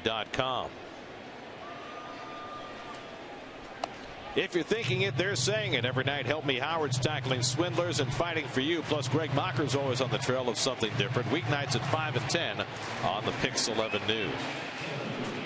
Daniel Descalza moves from second base to first base. Tyler Green comes in to play second. He'll bat ninth. And the new pitcher, Victor Marte, will hit seventh as Matt Adams comes out of the game. Was in the Royals organization, also pitched in Hiroshima in Japan. Victor Marte, 31 years old, pitched 4 days ago against the Braves, went 2 innings with 3 strikeouts. Chance for Tolle to add to the Mets' 3-0 lead. Bases loaded, 2 out, and Josh takes the breaking ball for a strike.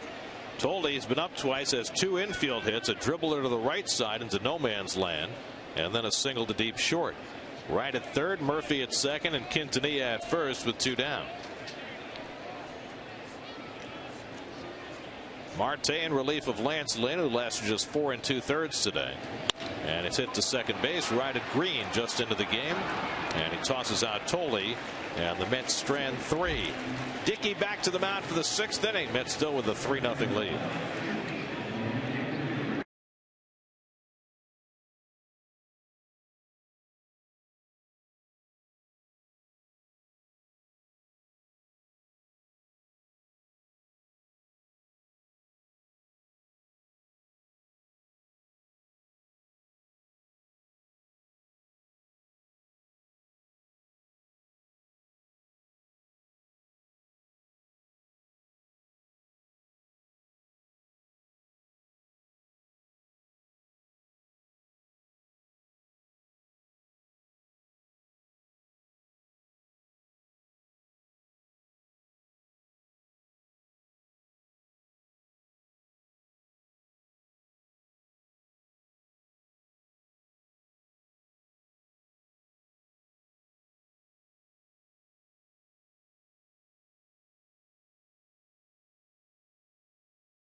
Mets great and saves leader John Franco when he's inducted into the Mets Hall of Fame at Citi Field tomorrow night at 7:30 with a special on-field pregame ceremony. Then it's Mets Cardinals in the series finale at 8:05. Get your tickets at Mets.com. R.A. Dickey has been splendid. He and Santana combined have not allowed a run in over 31 innings. 18 scoreless for Santana, 13 1/3 for Dickey. Talk about a number 1 and 1A. Oh, look at that. That's very nice. Somebody involved in the scoreboard operations last night came up with that in a hurry, and that's what they flashed up on the message boards after Johan was done last night. Nohan. Very creative. Shane Robinson leads off the 6th inning. Robinson has one of the 3 hits for the Cardinals, a single to right in the 3rd. Since then, Dickey's retired 8 in a row. He's gotten a couple of double play grounders today. And Robinson bounces one right over the bag. That's a fair ball down the line. And Robinson, with tremendous speed, will easily make it to second base with the Cardinals' 2nd double of the day. 4 hits now off Dickey. Well, as true as day. When you waste opportunities, it seems like the opposing team comes right back at you. Nice hitting there by Robinson. With his speed, David had to be even with the bag and in, and it cost him as Robinson pushed that ball past him. So now Tyler Green, who came into the double switch in the last half inning, batting 9th in the order. Green played second base yesterday, went 0 for 3, struck out twice against Santana. He was the guy who hit the fly ball in the 8th inning that resulted in the near collision between Nieuwenhuis and Quintanilla that Nieuwenhuis was able to snag. Rafael Furcal waiting on deck. So the Cardinals getting the leadoff man on for the 2nd time against Dickey. Remember, Beltran doubled back in the 2nd to lead off. Got to 3rd with 1 out, but Dickey got a double play ball to get out of that jam. Mark McGwire hasn't seen his hitters do much in this series. There's a strike with a flutter ball, 2-1. They still have 2 hitting coaches with the Cardinals? Well, they did before. Mike Aldretti was the left-handed hitting coach, but now he's the bench coach. Well, I guess the good thing is they don't have a whole lot of left-handed hitting, so they shouldn't suffer too badly. Beltran's doing pretty well by himself. Whereas, you know, he gets to work with both hitting coaches. That's right. Now it's 2-2 to Green, and he got him. So after falling behind 2-0, Dickey comes back with 3 knucklers to get Green for his 5th strikeout. Well, great pitching. Look at the grip there by R.A. The 2 fingers, the finger and the thumb to really the rudder or guide of the baseball, and then of course the fingertips to flick it at the hitter. You know, I've seen a lot of catchers over the years close their eyes when they catch the ball, but it's got to be harder when you're catching a knuckleball since you don't know what direction it's going in. Here's Rafael Furcal, who's grounded out twice and takes the big rip, knocks the mask right off Tolley's head. The only time I've ever heard of a catcher, he was with the Mets for a short period of time, Kelly Stinnett. He said in spring training he would just work on keeping his eyes open when the ball came. It would take him usually a week to 10 days. Little fly ball, shallow left, long run in for Neuenhuis, and he'll get there for the 2nd out. So after the lead. Neuenhuis, because he's such a big athlete, he has some serious closing speed. You know, once he gets going, he gets it up in the top gear pretty quickly.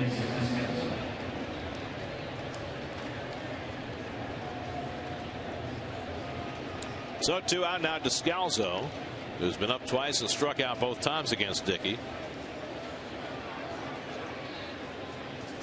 As far as we can determine, Daniel Descalso is the first player from University of California at Davis, position player, ever to make it to the major leagues.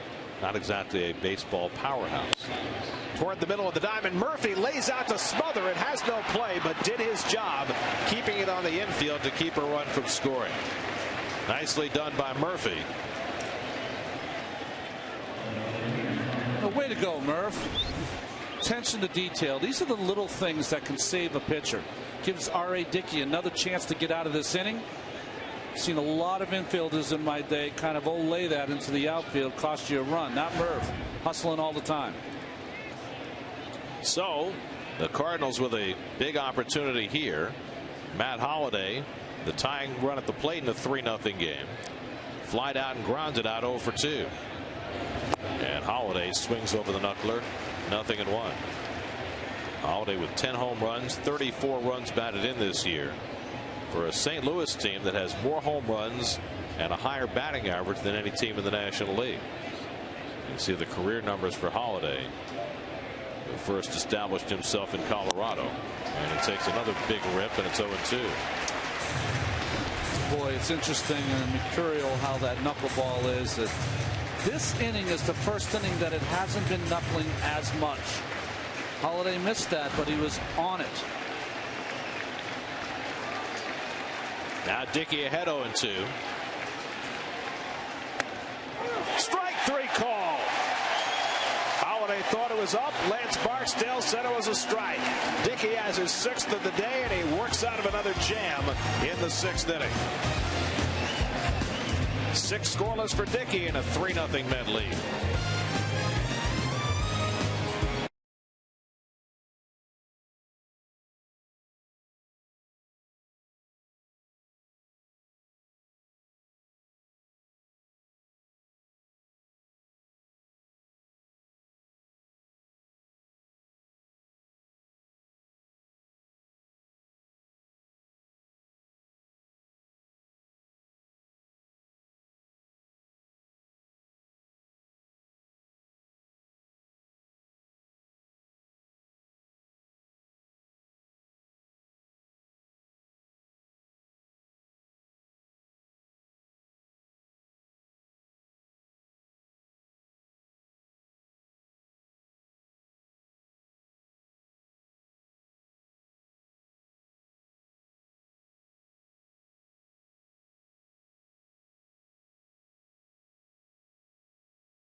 It's been a frustrating couple of days for the Cardinal hitters, and Matt Holliday taking a third strike that he thought was high. Yeah, I thought it was high also. You know, in today's game, you know, they always say it's from the knees to the numbers. That's really not the case. Usually it's just where that 7 is of Holliday is usually where he'll get that strike.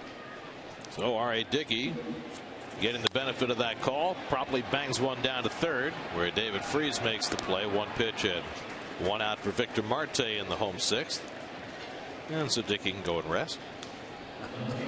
Well, I thought it was interesting last night that Santana at bat, right? Where he's up and he just had no interest in swinging the bat, doing anything, and still almost managed to walk. It's the bottom of the 8th. Yeah, I thought he should have swung at that last pitch just to be sure. So 1 out. Here's Kirk Neuenhuis, who's 0 for 3, drove in a run with the 2nd inning ground out. Mets got all 3 of their runs in the 2nd, all on ground balls to the infield.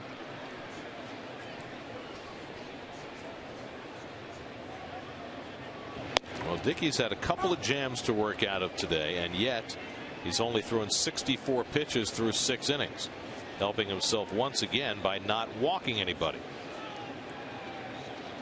So in his last 3 starts now, he has 27 strikeouts and 1 walk. I mean, when you look at knuckleballers through the years, you can look at varying levels of success, but I don't think you've ever seen a strikeout to walk ratio from a knuckleballer like that. No, they all are in between the 3.5 and 4.5 walks per game. Well, he had the 11 strikeouts in Pittsburgh, a career high. Followed that up with 10 in that last start against San Diego, but now facing a far better offensive team has just continued the trend. Andres Torres on deck. And Dickey came into the day at 7-1. Lance Lynn came into the day at 8-1. Lynn exiting in the 5th, and Dickey working on a shutout through 6. Off-speed pitch from Marte, misses 2-2. Lynn went 4 2/3, allowed 3 runs, 2 of them earned on 5 hits. 4 walks hurt him. 3 strikeouts and a hit batsman.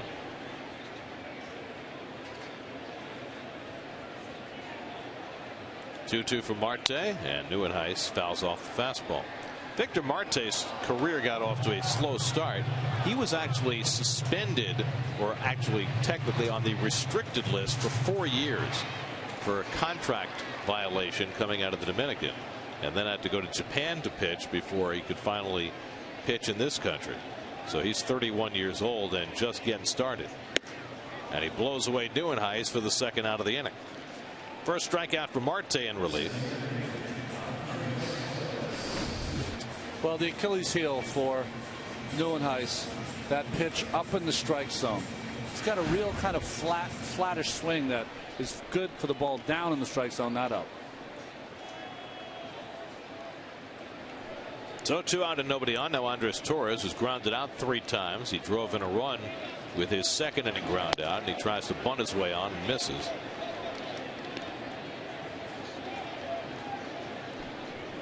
David Wright would be next. In Washington, Steven Strasburg now has 7 scoreless innings under his belt. 1-0 Washington leading Atlanta in the bottom of the 7th. The National League East right now, top to bottom, is separated by 2.5 games. Yeah. The Phillies are in last place, 3 games over 500 and only 2.5 games out of first. Hanley Ramirez has 2 home runs for the Marlins tonight, and they've got a 5-3 lead in the 7th in Philly. Off Hamels. 1-2 to Torres. Phillies got another blow to their bullpen last night. Jose Contreras had to leave the game, hurt his elbow again, and they expect him to go back on the DL. Contreras is interesting because whenever he's healthy, it's effective. Yeah, he's unhittable. It's just hard to keep him on the field. Breaking ball fouled off. Well, the Nats have lost 3 straight to come back to the pack a little bit. And there are the Mets tied for 2nd, just a game out. Mets today trying to get to 7 games over 500 for the first time in 2 years. It has been a remarkable first couple of months. 1-2 to Torres, and he lines one over the head of Green and into right center. Torres takes a turn and slams on the brakes. He's got a 2-out single. Trying to come inside with a little cutter fastball. Back over the middle of the plate. Jams Torres just enough, but strong enough. Kind of float this ball over the head of Green. So the Mets have a 2-out base runner. That gets David Wright to the plate with a man on. David has doubled and walked today, 1 for 2. David now has drawn 35 walks, which puts him second in the National League. That's why he has that .471 on base percentage, which is the best in the league.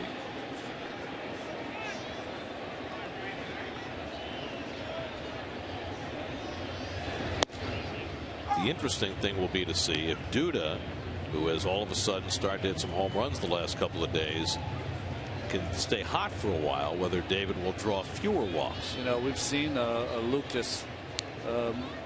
It's intoxicating to hit the ball out of the ballpark. And early in the year, he hit a couple home runs, and he had trouble really putting the ball in play for a while. So he's such a big, strong guy. Hitter first, power second.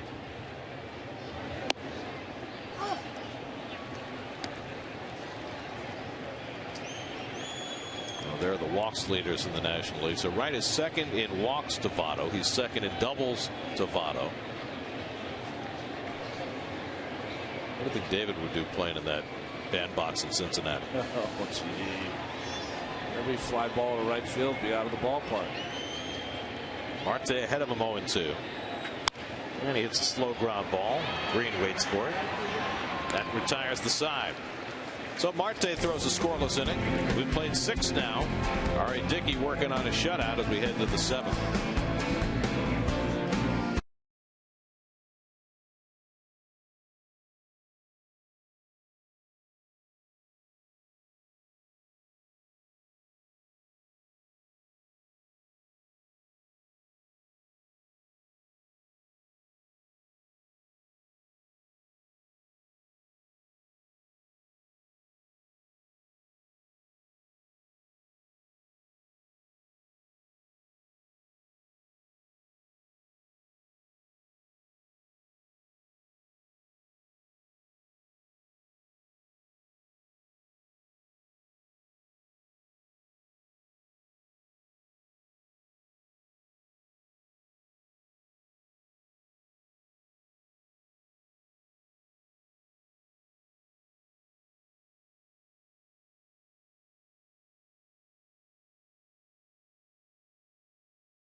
Surprisingly, there was one subject that dominated the back pages of the tabloids this morning that you can't believe what it is. It's a lot of amazing. A little bit of yes. Thought there'd be something a little more creative working with Johan's name, like Nohan. Come on, News. You can't have the picture with the whipped cream on his face. I'll blame Justin Turner for that. Carlos Beltran takes ball 1 as we start the 7th. Beltran double to left center and fouled out to the catcher, 1 for 2. Dickey's given up 5 hits, but no walks over the first 7. And Beltran badly fooled by that knuckler, 1-1. Beltran, Freese, and Molina for the Cardinals in the 7th. The Cardinals have now gone 16 straight innings without scoring, going back to their game Wednesday in Atlanta. And that one got on the fists of Beltran. That's 1-2.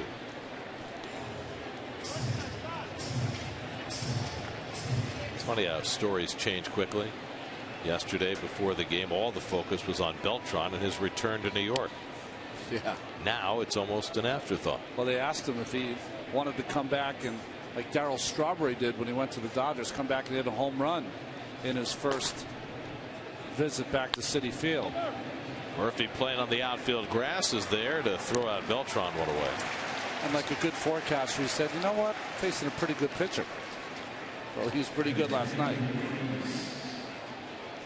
Well, Santana was unbelievable last night, and Dickey has just been his solid self today. This is the way it's been going for RA as he gets set to face David Freese. His last 7 starts, 5-0, 2.09. He's just on a tremendous roll and just seems to be getting better and better. David Freese foul tips one. Remember last year, Dickey got off to a slow start, and it wasn't really until the weather got warmer and coincidentally, when he hurt his foot in Chicago, that he really kick-started his season. That was about the middle of May. This year, other than the one bobble in Atlanta, he's been a winning type pitcher every time he's gone to the mound. And unlike last year, where no luck came his way, remember the start in Pittsburgh, he came out tied, and the Mets scored a couple of runs. So things have been coming his way. He's gotten some fine defensive plays. I mean, the last inning we talked about Murphy diving, keeping that ball in the infield, strikes out Halladay to keep it scoreless.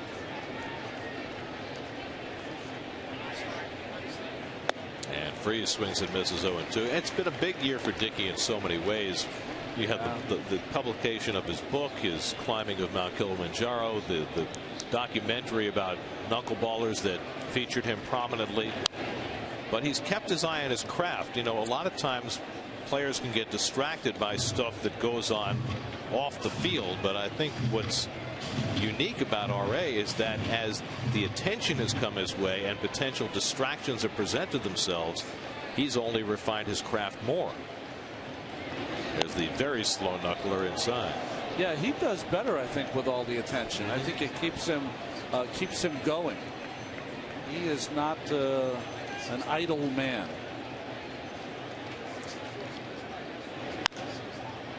In the air to shallow right, and Duda is there. And of course, the other piece of that is that success has not come easily for him.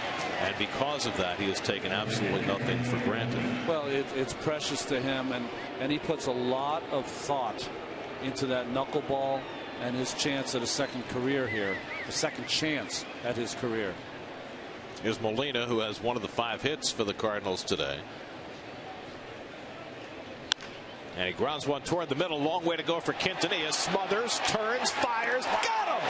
Fantastic play by Omar Quintanilla to get Molina and end the inning. Quintanilla laying out, and that's where the play began. A strong throw.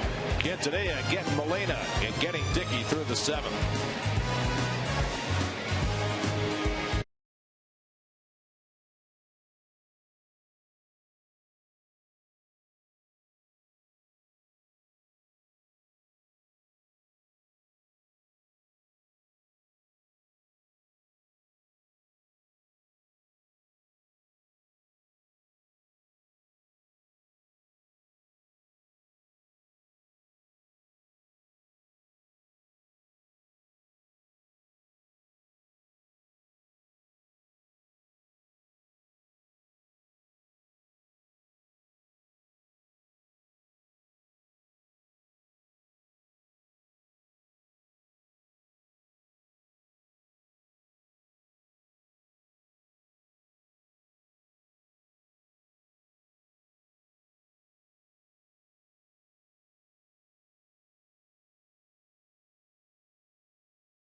Out-of-town scores brought to you by Dunkin' Donuts. America runs on Dunkin'. Steven Strasburg, 7 scoreless for the Nats. They lead 1-0 in the 7th.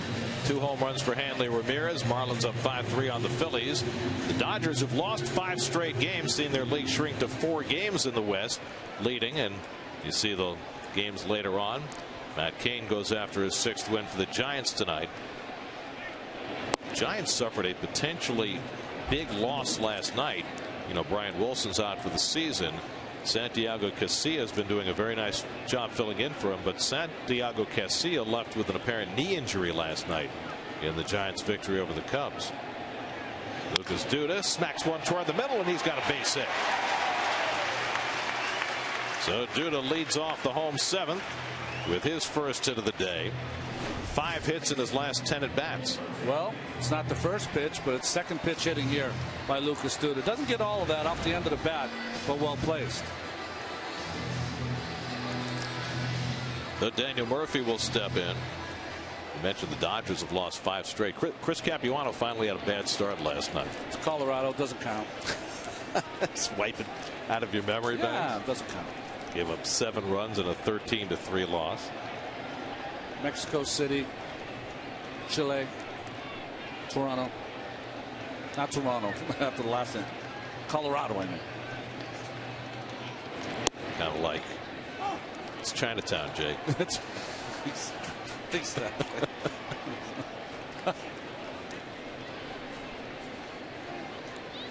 Ike Davis on deck. Murphy 1 for 3 today. Single to left his last time up. It's now 7 hits on the afternoon. But the Mets have left 9 runners on base through the first 6 innings. Most notably in the 5th when they left them loaded. Marte came in with the bases loaded and got Toley to ground out. He's been in ever since. Meanwhile, Dickey still with a very low pitch count, 75 pitches through 7 innings as he's working on a shutout.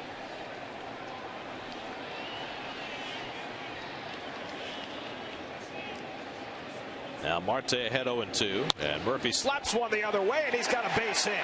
Hits off the tarp, so Duda stops, turns, and heads for third. The throw coming in from Holiday, not in time, and Murphy able to follow into second base. Daniel Murphy on 0-2, taking one the other way. There's a lot of things you can do to Murph 0-2. Pitching him away is not one of them. You can see the little half swing guiding that ball down the line. And nice job by Lucas Duda. Aggressive, pushing the envelope. And, you know, once he gets going, he runs pretty well. There was that moment's hesitation as he came around second, just trying to gauge where Holiday was. I don't know if they're going to give Murph a single or a double on this, but that's good base running all the way around by the Mets. So second and third and nobody out. Mike Matheny on his way to the mound. He's got Eduardo Sanchez in the bullpen. They have only one lefty in that Cardinal bullpen. They're going to bring in the right-hander here, Sanchez. So the Mets with a 3-0 lead and looking for more. The call to the bullpen brought to you by Verizon Fios for America's fastest, most consistent, most reliable internet. 3-0 Mets. We'll be right back.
Daniel Murphy, an expert at reaching out and touching one.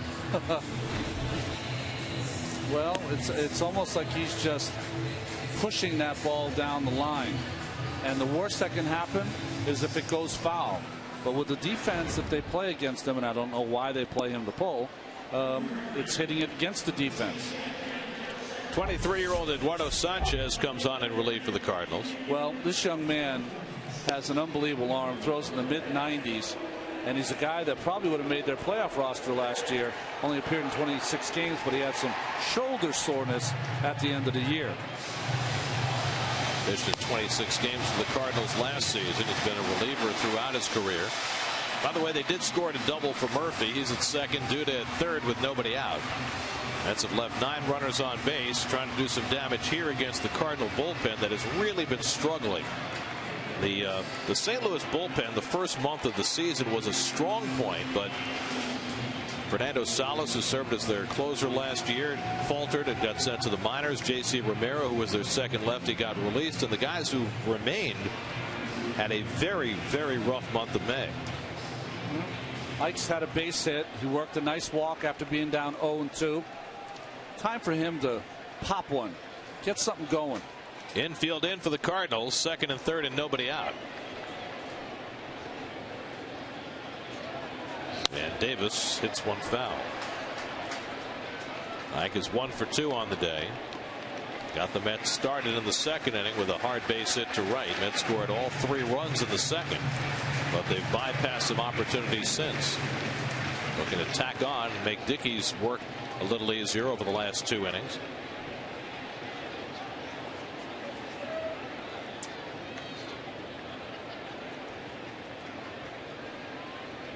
And the breaking ball from Sanchez, and a good one to get ahead 0-2.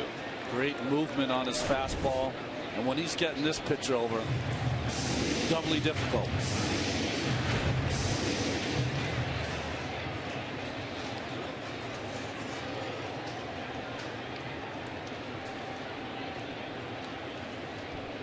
Now he's ahead on Davis 0-2. And Ike waving feebly at the slider, and he goes down on strikes. So Sanchez comes in very impressively and strikes out Davis on 3 pitches. Well, the theme of this game for the Mets offense is the ability to put balls in play with 2 strikes. Ike not able to do that there. So here's Quintanilla, who's been on base twice with a walk and hit by pitch. He scored a run and also made a tremendous defensive play on the top of this inning. Well, it's essential that the Mets get something out of this after second and third and nobody out. And you're going to walk Quintanilla intentionally. Now, in the 5th inning with second and third and 2 out, they pitched very carefully to Omar, walked him, filled the bases, and got out of the jam. So they are feeling more comfortable, at least Mike Matheny is, pitching to Josh Thole today. This young man's hitting 95 on the gun and walking guys. Shit, never seen anyone throw the ball that hard. Well, you know, some guys, when they lollipop it on that intentional walk, they're not quite sure where it's going. Oh, I've never seen this. Well, it reminds me of Sean Dunston, who would throw maximum effort to first base on the most routine plays. So he had 1 speed then. So the Mets have the bases loaded for the second time in the last 3 innings. And again, it's Thole who gets a crack at it. Josh with a pair of infield hits today. He scored a run. Duda at third, Murphy at second, Quintanilla at first with 1 out. There's a defense in the infield, pinched really in the corners, but double play depth up the middle. I think it's the right play, Gary, by Matheny here. Josh, of course, a good hitter, but doesn't have a lot of speed. And just his second game back from 3 weeks on the disabled list. And Thole fouls one at the plate. 96 from Sanchez to start him off. All right, Dickey has not yet come out on deck. Oh, there he is. He was hiding. I didn't see him down there. Just taking a break. Just hanging out in the corner. He is different. Well, what's interesting is when you stand on the on-deck circle, Gary, you'd be surprised. at how many fans did you see that slider down and in makes Tolley get out of the way. Late breaker. Just missing the toe of Tolley. You'd be surprised at how many people in the front couple rows want to have a conversation with him. Well, we saw it earlier this season with Joey Votto and Keith. Exactly. Except it was Votto who initiated the conversation. Tolley fouls one at the plate, 1-2. So if he ducked down, they can only see the helmet. And you have time to reflect. Well, if they can't reach through the screen and tap you on the head. That's right.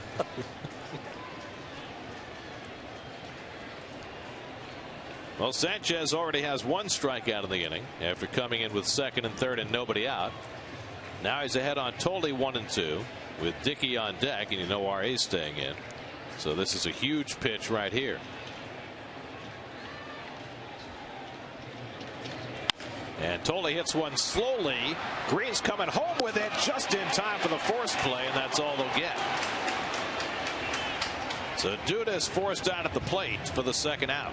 What a nice play by Tyler Green. This is a hard decision. He had a chance to maybe tag the runner. Quintanilla coming for the double play, decides the better ways to go home and makes a strong, accurate throw for the force. That's a tough little play. There's a lot of things coming together there for Green, and he makes the right choice. Quintanilla has got to throw it over the pitcher's head, make an accurate throw to Molina. You know, I think if it's not the pitcher coming up next, the better play might be to try and tag the runner and go for the double play.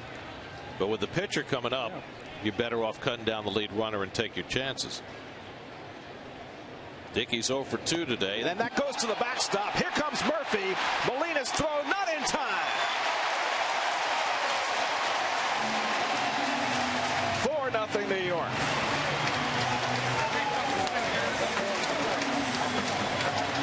Well, big run there. We don't see that very often with Molina, but I always talk about when the catcher calls a fastball and they just spike it in the ground. Sometimes it's the hardest pitch because the catcher doesn't expect a fastball to be in the dirt. Murphy with the good jump. Good jump there by Murph. You only can get a jump like that when you expect the ball to get past the catcher. Well, correct me if I'm wrong, Ronnie, as you see the play at the plate. But with a runner at third, 2 out, and the pitcher at the plate, you can't throw a wild pitch. That's right. I mean, really. Yep.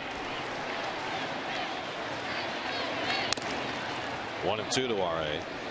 I think that's what happened to Molina. He probably thought that he was just going to come down the middle with 95-mile-an-hour fastball. But you know what happens to young pitchers out there? They get anxiety too.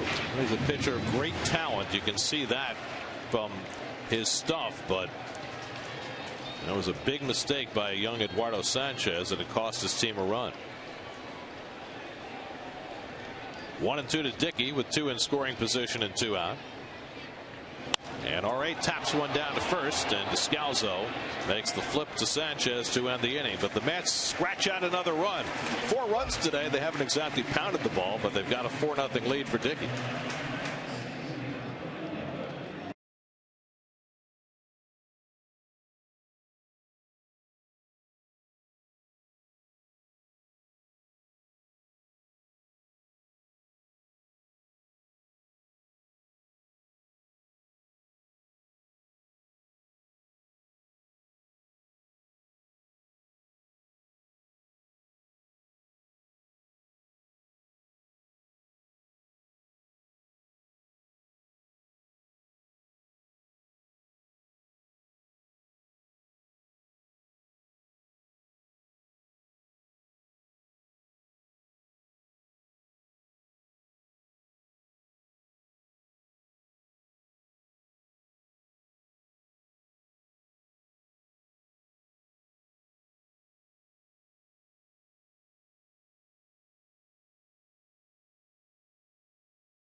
Turned into a beauty in New York. What better than looking up over the bridges across to the Empire State? Nice. And into Citi Field, where the tour of Citi Field is brought to you by Citi, the official sponsor of Team USA, together every step of the way. Well, we mentioned it early today, the difference in energy here at Citi Field in the wake of the Johan Santana drought-busting no-hitter last night. And you can feel it in the ballpark today in support of R.A. Dickey as the Mets look for back-to-back complete game shutouts.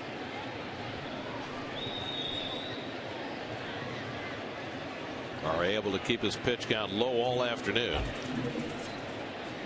Adrian Chambers will lead off for the Cardinals in the 8th inning, pinch hitting for the pitcher. Remember Chambers late last season when the Cardinals were staging their uphill fight trying to get to the postseason, had an enormous hit against the Mets. A pinch hit, bases loaded triple.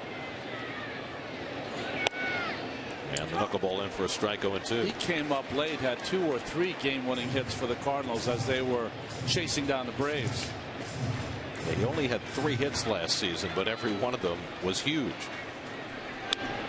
I saw a picture there of Mark McGwire. I saw McGwire once in an Oakland A's uniform hit 3 straight pitches. First pitches off Zane Smith in Boston for home runs in his first 3 at bats. Most amazing thing I've ever seen. Chambers down on strikes. That's 7 for Dickey. Make it 28 strikeouts and 1 walk in his last 3 starts. It's just dancing. It's dancing for 2 hours now. Well, the most amazing thing I ever saw McGwire do was at Shea Stadium. He hit a home run to right center field. And if you remember the old scoreboard at Shea Stadium, you had the Mets lineup down the right side of the scoreboard and the visitors line up down the left side of the scoreboard, well out in left center. Yes. He hit it off the cleanup hitter, like right center, but further over toward right center. Okay, I got you. He hit it off the cleanup hitter on the visitors lineup. Think about that. I mean, it had to be 480 feet to the opposite field.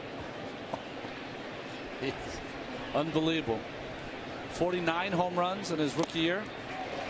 That's when he was skinny. Yeah, right. Right next to him, to camera left, his right, Mike Aldrete. That's the bench coach. San Francisco Giants, Oakland A's, Los Angeles Angels. Did you just say camera left? Yes. Shane Robinson down on strikes. That's 8 for Dickey. TV guy, huh? No. That's good. Aldo, one of the great guys. Stanford product. Well, Dickey rolling right along, 2 out and nobody on in the 8th. And now here's Tyler Green, who struck out and is only at bat in the 6th.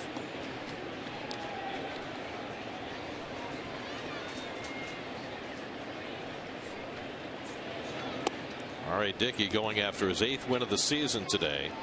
Last year he had 8 wins all year in 32 starts.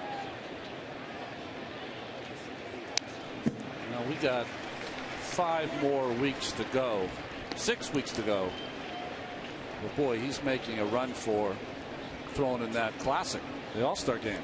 Well, he certainly is a prime candidate to be on the team. I mean, you'd have to think he'll be among the candidates to start the game. Yeah. You throw a knuckleball out there and then bring all the guys who throw 100. That'd be great.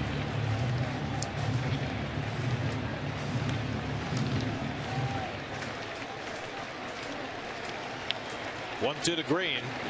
He struck him out. Dickey strikes out the side of the 8th inning. 9 strikeouts for R.A. Chambers, Robinson, and Green go down. It's 4-0 New York in the 8th.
Citi Field on a beautiful Saturday afternoon.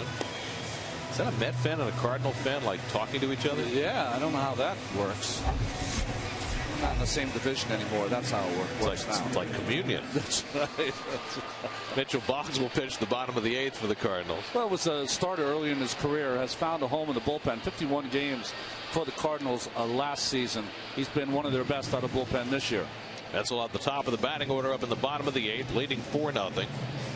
Kirk Neuenhuis 0 for 4 today, but he drove in a run with a second inning ground out. Mets got 3 in the second, all on ground balls, and they got a run in the 7th on a wild pitch.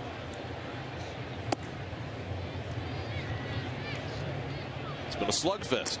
Yeah. Well, you know what?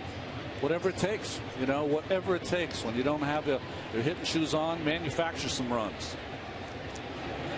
Well, meanwhile, R.A. Dickey sitting in the dugout, preparing to go to the mound for the 9th inning. 97 pitches under his belt. Now, what did you ask Terry Collins about Dickey's pitch count today? Well, that was just, you know, Terry talked about how he had kind of pinned himself in a corner with Santana using the number of 115. So when we had our scrum this morning, I said I just wanted to ask him if they had a pitch count for R.A. Dickey today, which drew some laughs in the crowd.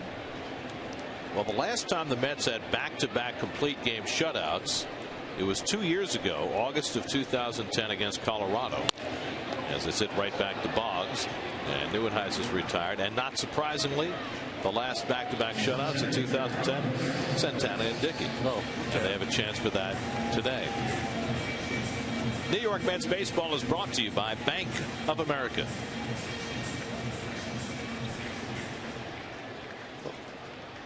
That's what you'll see. Starting pitchers always have a baseball in their hand. Manipulating it, trying to find different ways to grip the ball.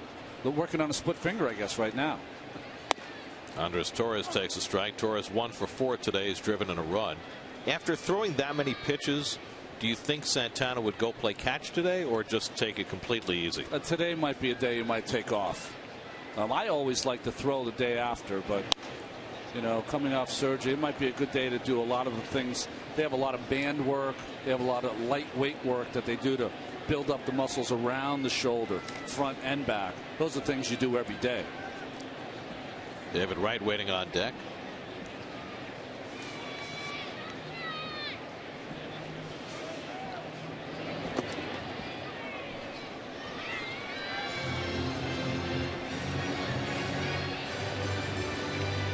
Meanwhile, Dickey will not only be bidding for a shutout, he'll also be bidding for another double-digit strikeout game. He's had 2 straight, and he has 9 strikeouts today. You know, the last time the Mets had a pitcher throw 3 straight double-digit strikeout game? 1992, David Cone. Oh, George. Nice. That makes Coney's 1992 season the answer to a trivia question 2 days in a row. Yeah. Because he's also the last Met to throw back-to-back shutouts before Santana did it in his last 2 starts. He's pretty good, you know. Yeah, I remember that. Unfortunately, that 92 season was the year he was traded. That's right. He went to the Blue Jays. Helped them to their first of 2 straight World Series titles. Well, we played. I was with Oakland at the time. Played against the Blue Jays in the League Championship Series, and I remember David and I would go out to dinner when we could in Toronto and Oakland and reminisce about our days in the orange and blue. Remember who the Mets got in their trade for David Cone? Strike 3 called. Jeff Kent. Jeff Kent and Ryan Thompson. Jeff's a Hall of Famer. Yes. Just not for the Mets. Play of the game brought to you by Mazda and the all-new Mazda CX-5 with 35 highway miles per gallon. What a play there by Quintanilla. You and I were talking about not only how he went after the ball, but how quickly he could get up and fire a strike. Built low to the ground is Quintanilla. Tremendous range on that play as well. So 2 out now. David Wright. A double back in the first, a walk in the 5th, 1 for 3 on the day. And David smacks one to right field. Beltran back to the warning track at the wall. It's out of here. David Wright with an opposite field home run. His 6th home run of the season, and it's 5-0 New York.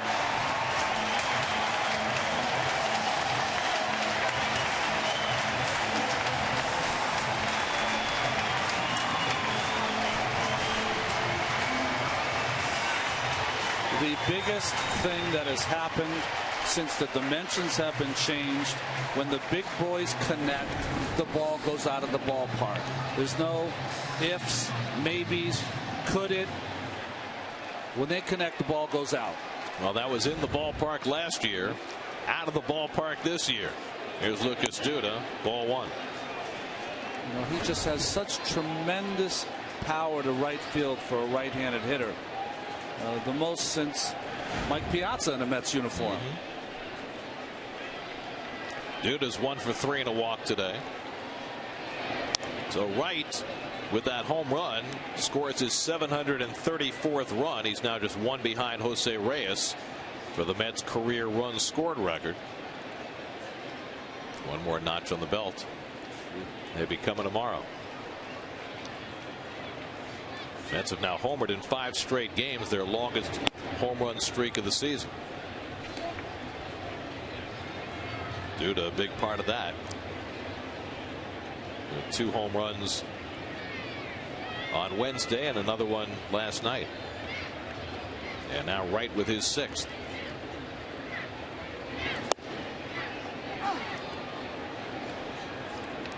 And a beautiful day, nice and cool here. It's going to be interesting for me to see how this ballpark plays when we get into July and August, where it's 85 plus every day. With that humidity, ball usually carries better. Strike 3 called. Duda out on strikes to end the inning, but the Mets tack on a run as David Wright goes the other way and takes one deep. Number 6 on the year for Wright. That's a New City home run.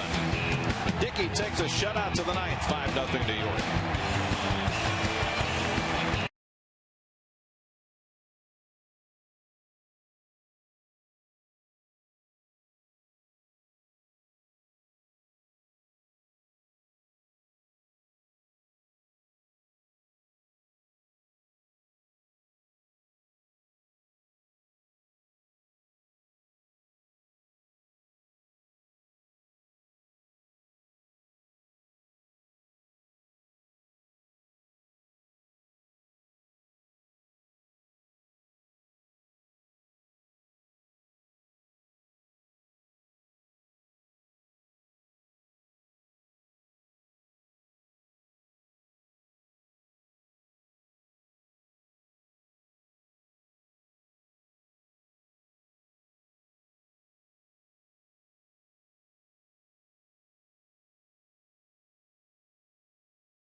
When your teammate threw a no-hitter the night before, well, you do what R.A. Dickey has done. You make quick work of the Cardinals all afternoon. Not a no-hit bid, but Santana appreciative of what he's seen as Furcal tries to butt his way on, and Wright with a terrific play, but off the bag came Ike. And Furcal is safe with a bunt single. That was as good a play as a third baseman can make on that ball from a guy who's still fast at age 34 for Cal. Well, nice play by David, and what happens is that Ike tries to cheat here and try to get the call from the umpire Culbreth. See how he comes off the bag, and he didn't need to, and I thought that he might have been on the bag. No, he's off. He's off. So trying to cheat cost him there because he didn't have to. Barely had the toe off. So it's the 6th hit for the Cardinals, and now Daniel Descalso takes ball 1. Descalso had an infield single in the 6th inning, but on that play Murphy saved a run by smothering it and kept Robinson from scoring from second base. That's the closest the Cardinals have come to scoring. Well, R.A.'s a good fielder. Almost gets in the way here. Has to get down. He wanted that first man out. Always huge in these attempts at shutouts. Line the other way, and that's a base hit for Descalso. And now the shutout very much in jeopardy. First and second and nobody out with Holiday and Beltran coming up. Well, this is what you usually see from teams that try to be effective against the knuckleball, is that you go the other way.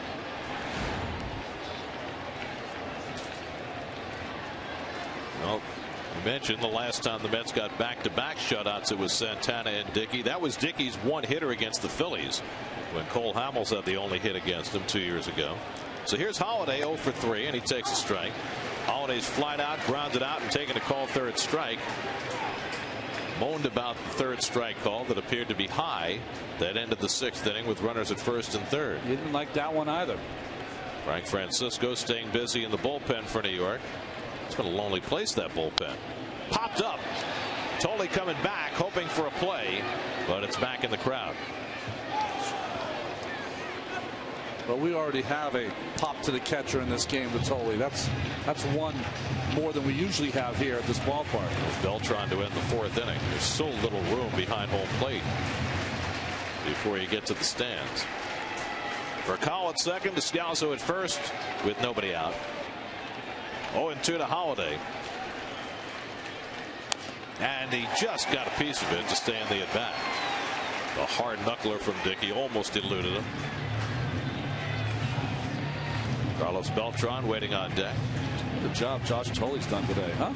I mean, when you have a knuckleball where you know it's got to be effective to have 8 shutout innings or 8 scoreless innings, got to have a guy behind there doing a good job of catching. Double play ball. Quintanilla on the backhand. Murphy with the turn. Double play. 2 out. Third double play of the day turned by the Mets infield, and the Cardinals are down to their final out. The ball was hit on the nose. You got to really appreciate the defensive wizardry of Quintanilla. Okay, it took him a little bit of time to get that out of his glove, but it was a fine backhand play. And nice job here by Murphy, taking the hit and delivering it to first base. Good hard slide by Descalso. Now Beltran, the final hope for the Cardinals. 2 out and Vercal at third. Beltran doubled to left center in the second. Since then he's fouled out and grounded out. Right playing off the line so Vercal can wander off third. And Beltran takes one low for ball 1. R.A. Dickey bidding for his 3rd career shutout. What a stretch of games. Here's a strike. 1-1.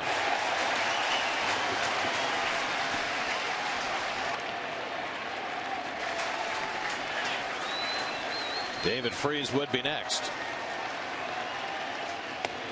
And Beltran lays off. 2-1.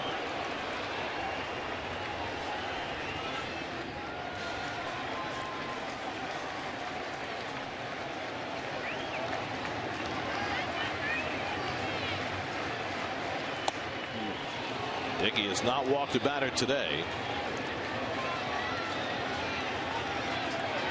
In fact, it's the first 3-ball count he's had all afternoon.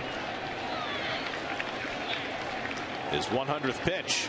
And Beltran socks it to right. Dude is right there. And the ball game is over. After a no-hitter by his teammate Santana last night, Dickey follows it up with a shutout of his own. The Mets have back-to-back shutouts for the first time in 2 years. Dickey's 3rd career shutout, and the Mets with as impressive a 24 hours of pitching as they've had in a long time, win at 5-0. Boy, and a standing O by these fans before they head home. That's a great sign. R.A. just fantastic today. Tolley, how about the 2 games he caught back-to-back for this Mets staff? And the Mets somehow scratched out the runs. Right ended it with a home run, but early they scored 3 runs on a hit batter, a couple of hits, and 3 groundouts. Then scored another run on a wild pitch, just enough to get 2 in a row here against the Cardinals. Over the last 8 games, Mets starting pitchers have an ERA of 1.53, and Dickey's been an enormous part of that. Today, 9 strikeouts and no walks. An incredible 1 walk and 30 strikeouts in his last 3 starts. He's now won 6 in a row. He's 8-1 on the season. Drops his ERA under 3 for the year. And the Mets, right now, a third of the way into the season, have as good a 1-2 punch at the front of their rotation as anybody in the league.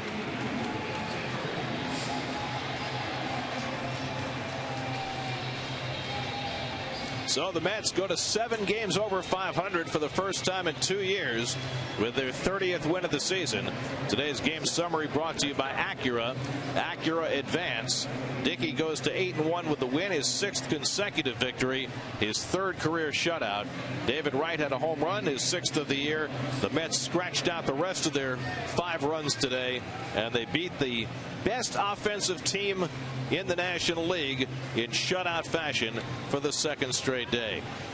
Let's send it down to Kevin Burkhardt. Kevin? You know, Ari, the whole clubhouse was euphoric last night with what Johan did. And when you take the mound, is that inspirational? Is it added pressure today? What is that like for you? Well, it's tough to follow something like that up. Yeah. So I was just wanting to be me. You know, whatever that was going to look like out there, that's all I cared about, was trying to be in the moment and just be who I am, and let everything else take care of itself. And we had some great defensive plays today. Murphy kept the ball in the infield, prevented a score.